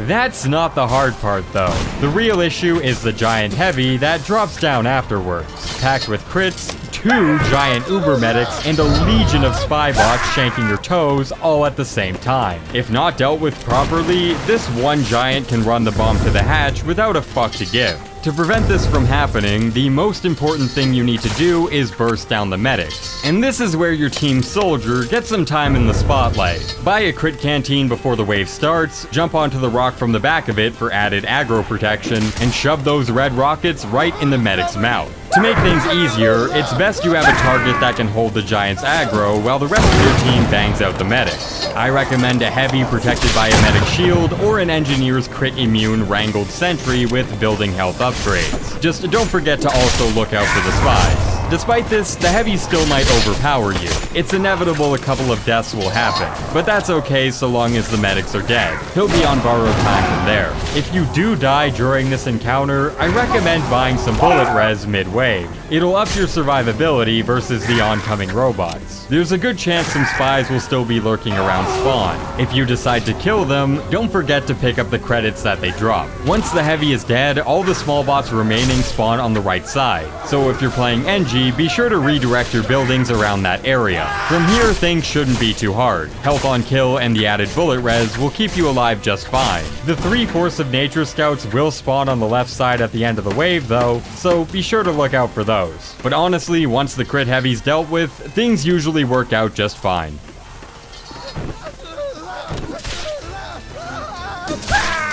Metro Wave 3 starts off with giant scouts trying to cap the bomb, while simultaneously hordes of minigun heavies are attempting to mince you into ash, while also simultaneously a bunch of bannered soldiers and a Force of Nature scout attack you from above while trying to swarm the gate. This combination is hell for pretty much every group of new players, and around 90% of the time, this snowballs into an unfortunate situation. So let's melt that bitch before it starts rolling. First, you're gonna want your team's engineer and soldier to take the top floor, while the rest of your team stay down below. Now the soldiers spawn a little while after the heavies do, so your top floor classes can allocate some firepower towards them for a bit. But once they're on the catwalk, both classes will need to focus exclusively on killing them. The NG should position his sentry here to block the giant super scout while wrangling the sentry to keep it alive, while the soldier should preemptively pop a banner and fire at everything in sight. As for the heavies and jumping scouts below, a heavy medic combo will really come in handy. I recommend the medic decks himself out in crit canteens with the specialist upgrade, and I also recommend the heavy max out his bullet res for added safety. This is a pretty long encounter, so the medic will want to cycle between all of his cooldowns: the shield, the uber charge, and the shared canteens. Once the top floor is cleared out, the rest of your team is free to join you in burning through the heavies. But that first minute is a gauntlet stage you need to be prepared for. The middle of the wave isn't difficult at all, just a bunch of melee heavies with some non-crit demos. Nothing special. The end of the wave is where things start to pick back up, with even more jumping scouts alongside a bevy of soldiers. They can put out a lot of damage, enough to cause the occasional wipe. So my best advice is, if you die at any point within the mission, go to the upgrade station and stock up on some blast res. It'll give you extra survivability that'll take some stress off your medic. As long as you don't get too overwhelmed, you should be fine.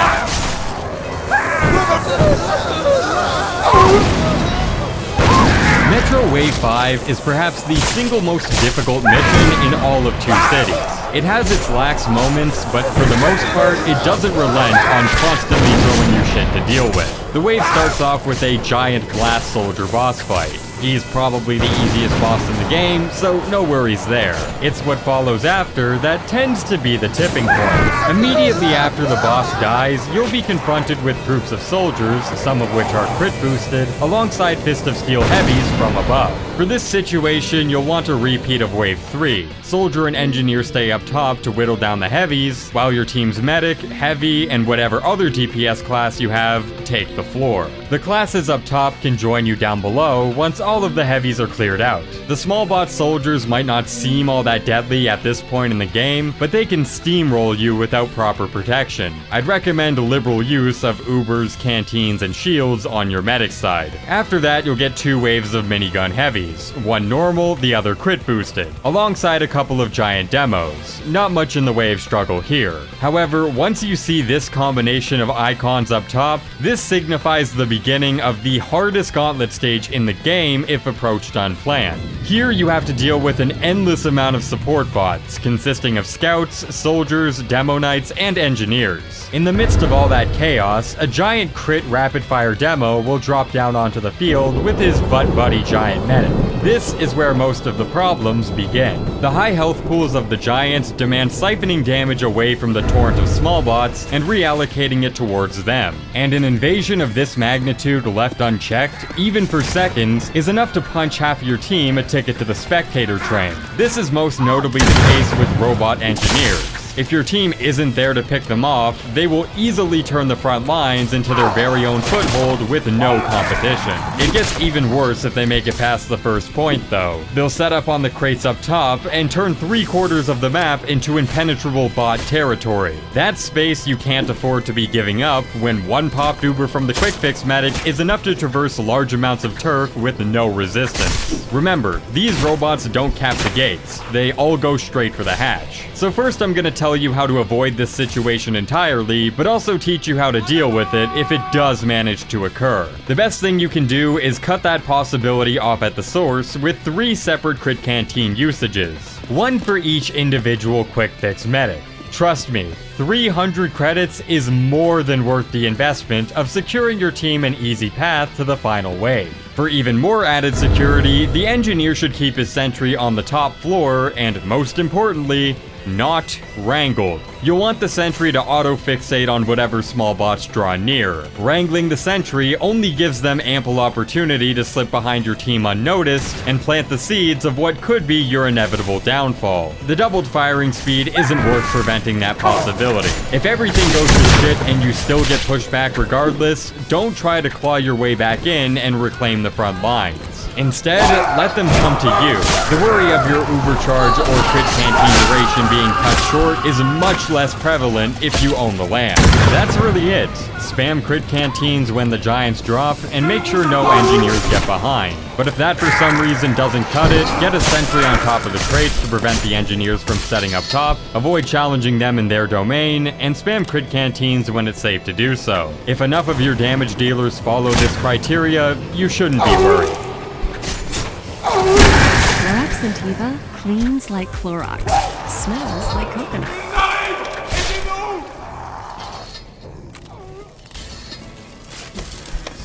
Empire Wave 5 is mostly a cakewalk, and that's largely down to almost every robot spawning from the lower portion of the map. This means you won't have to split your damage between 2 different sections, but the trade-off is that some of the encounters you'll face are a bit more difficult. 3 in particular tend to be the biggest causes for failure, those being the giant black box soldiers, the small crit heavies, and the giant bonk scouts at the end. Let's go over them chronologically. The giant black box soldiers aren't very deadly, but they regain 1000 health for each rocket they successfully land, allowing them to stay alive in perpetuity. The biggest mistake people make here is pushing them away via knockback. The heavy's rage and the pyro's air blast do nothing but add fall off to everyone's DPS. You're not helping by using them, you're hurting. Instead, do the opposite. Get your maximum ramp up as heavy, mark the giants with the Fano War if needed, and hell, if you got some blast res, the medic can often land multiple swings of the Ubersaw risk-free. They might heal off you, but if you get a full crits creek to play with in exchange, that's a worthwhile trade. You are given a lot of credits to play with on Empire Wave 5, so crit canteens can work well, but usually they're more of a last resort option when they're really pushing your team back. For the waves of crit heavies, you'll basically just need 3 cooldowns ready for each pack,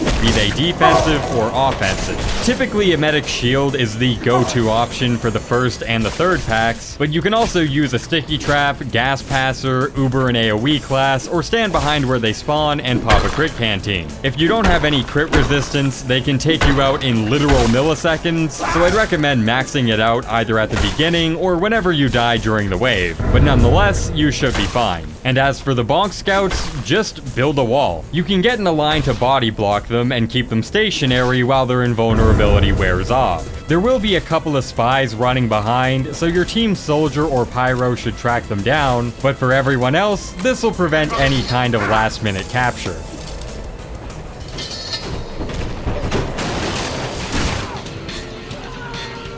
Empire Wave 6 only has a few things to look out for, but those encounters are some of the deadliest in the game. Chief among them is the Giant Health on Kill Deflector Heavy, a boss robot that can single-handedly be your demise if not prepared for. The easiest way to deal with them is to use a peculiar yet very optimal team comp. 3 heavies, each with max firing speed, bullet res, and 3 crit canteens each, alongside a medic for heals, a soldier for AoE, and an engineer for a teleporter and dispenser. For the boss fight, have a medic Kritzkrieg a heavy, while the 2 others spam crit canteens, all safely behind an activated shield. Done. 15 seconds and the hardest robot in the game is dealt with. Of course, he also spawns alongside 4 Force of Nature scouts up top, and you know the drill at this point. The team soldier and engineer should go up top and deal with them. If you're the Engie, remember to once again place a sentry here to lock the scouts in place for a brief period of time. If you're a bit late on the draw with the blocking spot, or you're not confident in your team soldier, I recommend any heavy with a spare crit canteen book it for point A. Remember, crits don't have damage fall off, so a boosted minigun on its own should be enough to take all of them out. After that's over and dealt with, you'll get a bunch of uber medic paired robots that'll drop down in droves, and this is yet another reason you'll want to bring a soldier. Keep him crit boosted as much as possible, be it canteens, uber charge, whatever. This'll easily one-shot all of the medic pairs.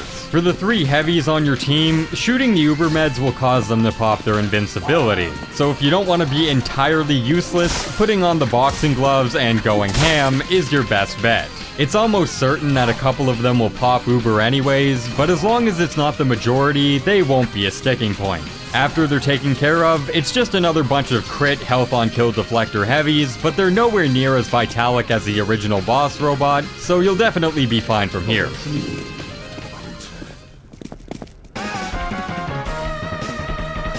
Broken Parts Wave 4 is known for being both very annoying and also deceptively difficult for new players. On the small robot end of things, it doesn't seem too bad. All you have to deal with are 100 spies, crit scouts that spawn over the course of the wave, and a couple of Engie bots every now and again. But as it turns out, this combination of robots actually covers their bases quite well. The most well-known counter to a spy bot is a pyro, but with all the crit scouts on the field, pyro easily gets both outrange and outdamage. The best counter for the crit scouts is an engineer sentry, but do I even need to say it? So for this wave, pick a spot, whether it be close to the cave or a little further back near the tank spawn, and have an Engie and Pyro stick together like glue. The Pyro can track down all of the spies with little risk to himself, and the Engineer Sentry can single-handedly take care of the scouts. If you want to be really generous, the Home Wrecker will come in handy for this wave more than any other. Of course, you still have 4 other members of your team,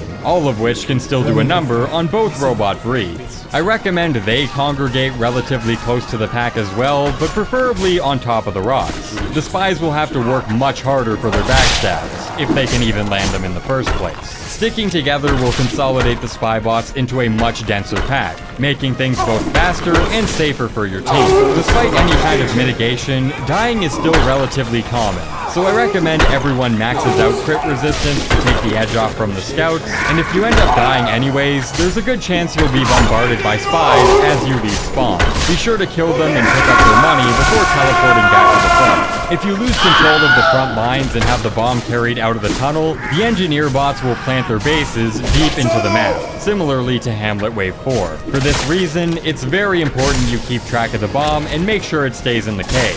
Funnily enough, this is actually the easy part. The hard part comes when the giant heavies begin to spawn, each one attached with 1 uber medic each. The big issue here is that the time intervals between each heavy are extremely minimal, so it's very common for 2 giant heavies to be alive on the field simultaneously. A pyro with gas passer ain't gonna cut it. Demo isn't bad, but he only becomes modically consistent from this location on the left side. Anywhere else, and he'll have the same aggro problem as pyro. This is only further amplified if you get pushed back beyond the the cave, as the range in which the giant heavies can aggro onto you is only further heightened. If they get even the slightest bit of momentum, they'll usually milk it for all it's worth.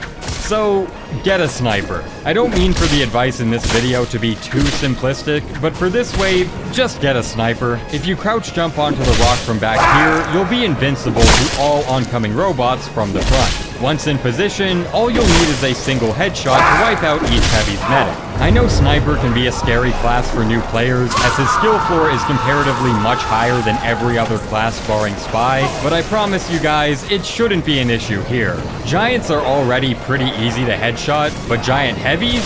With a revved up minigun? You have to try to miss a target that slow. Having a pyro or a demo on your team isn't an issue at all. In fact, it's encouraged. Just don't rely on them as the primary medic picker. This wave is not friendly to them. The difference between running a sniper and not running one is staggering. It's definitely worth the attempt if the other classes aren't cutting it.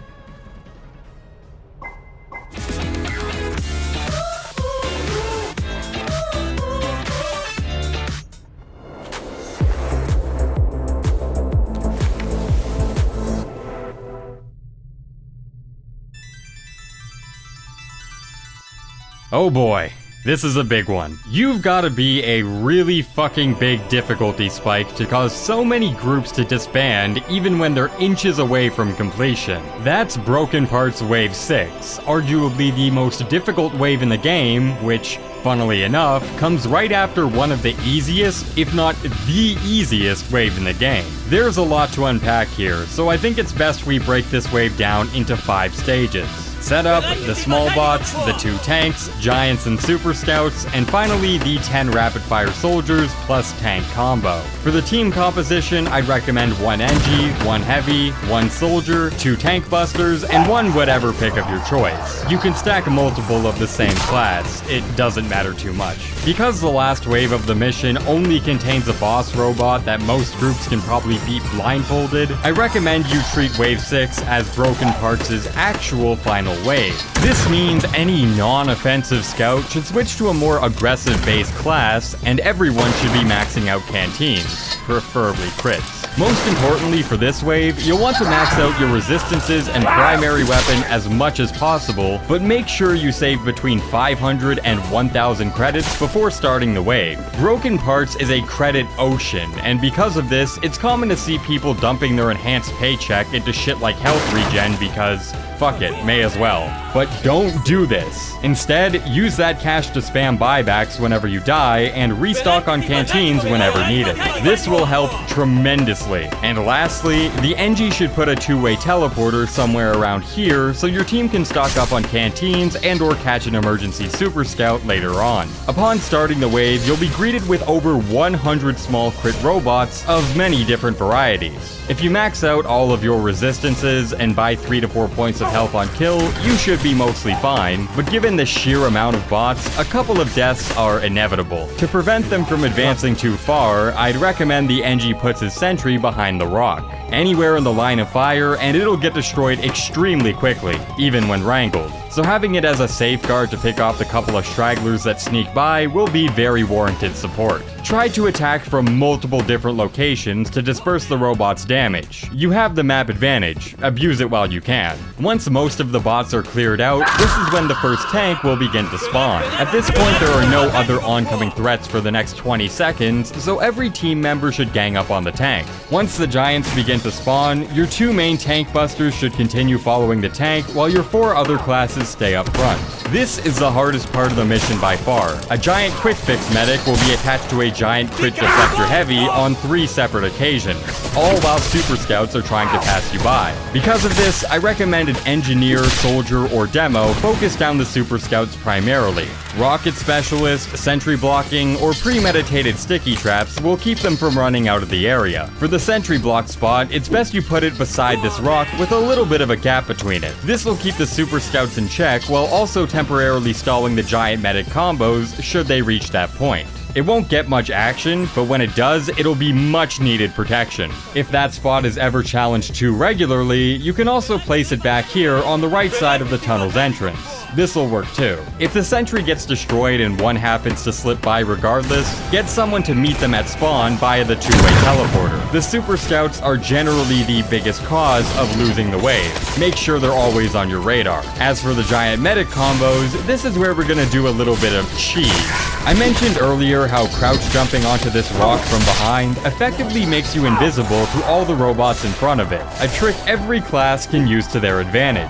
First, if he hasn't already, make sure the engineer puts his dispenser near the rock. It's not 100% necessary as there is an ammo pack below, but it does make things much easier. Second, get one or more of your power classes, usually a soldier, demo, or heavy, to position themselves onto the rock. If you DPS them down from up here, it's effectively free damage with no risk to your survivability. The only thing you need to look out for is not popping the Uber medic, which generally requires the finishing blow to be above 50 damage in order to be prevented. To err on the side of caution, pyros, NGs, and far away non-crit boosted scouts and heavies should hold off on attacking when the medics are at low HP. Soldiers, demos, snipers, and max ramp up crit boosted scouts and heavies, go wild. Do this for all three giant pairs, blow your canteens on them if necessary, and that's the hard part over. After the last medic's dead, the second tank should be nearing death if it hasn't been chomped through already. Run back to the front to rally with your team as you prepare for the soldier orgy that's about to commence. The most common mistake made in this situation is everyone hyperfixating on the soldiers. Now, I get it. It makes sense to aim for the targets actually attacking you rather than focus on the armless damage sponge on wheels, but you'd be shocked at how often this final tank ends up deploying the bomb. Your team just can't pump out the numbers in time. So I recommend the same strategy as before. The two busters follow the tanks while the four other teammates start chewing through the soldiers. Generally, this'll secure victory, but if the tank is ever visible from the hatch and is still relatively healthy, everyone needs to focus their attention on it immediately. The soldiers can wait, the tank absolutely cannot. If you're one of the designated tank busters and the soldiers start targeting you, try to use the tank's hitbox to shield you from the rockets that they fire. It's large enough to get out of their line of sight. Speaking of the soldiers, you can usually use the rock god spot to cheese these ones as well, but you'll probably be in the field at this point, so it doesn't come up too often. If your team is coordinated, the soldiers will often go down before the tank does. If that happens, rally with your tank busters and start demolishing what's left to make sure that there's no chance it ends up deploying. That was a lot. I guess the TLDR version is to tank bust appropriately, abuse the rock god spot, and spam crit canteens like mad, but I don't think that explanation would do it justice. I genuinely feel for all the low tour groups getting castrated so late into the mission. This wave, more than any other, needed a comprehensive breakdown. Bird's Eye Voila skillet meals are a lifesaver because unlike a lot of other frozen meals, they taste amazing, have a great price, and are ready in 20 minutes. How's it looking over there?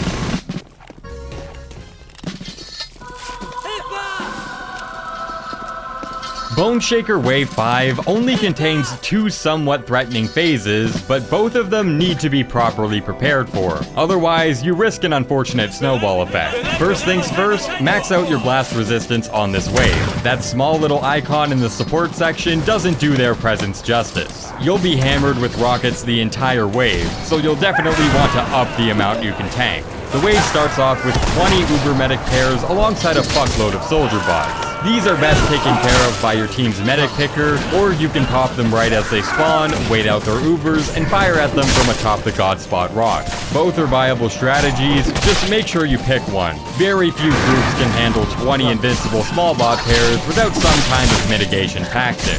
Once they're dead, you'll get a deluge of support soldiers alongside some crit bowmen and giant heavies. This seems like much, but if your whole team is pumping numbers, they'll usually go down without a hitch. The biggest problem comes with the second half of the phase, where the latter four giant heavies all come out with two Uber medics, a condensed but much more potent issue we saw in Broken Parts Wave 4. The solution is the exact same. Again, you'd be shocked at how these few giants not getting their medics torn off expeditiously is enough for the entire wave to be sunk then and there. You just can't beat the long-ranged, near-invincible strategy of the sniper perched onto the God Spot rock. Not only will the sniper have the easiest time taking taking out the medics, but explosive headshots will be enough to two-shot all the neighboring soldiers. Of course, the sweaty high tour in me wants to recommend this strategy for every wave in the game. I don't do this because I understand Sniper's heightened skill floor can lead to inconsistent results for new players. But on giant minigun revving heavies, your dog could probably hit a 50% headshot ratio. If you want a sticky demo,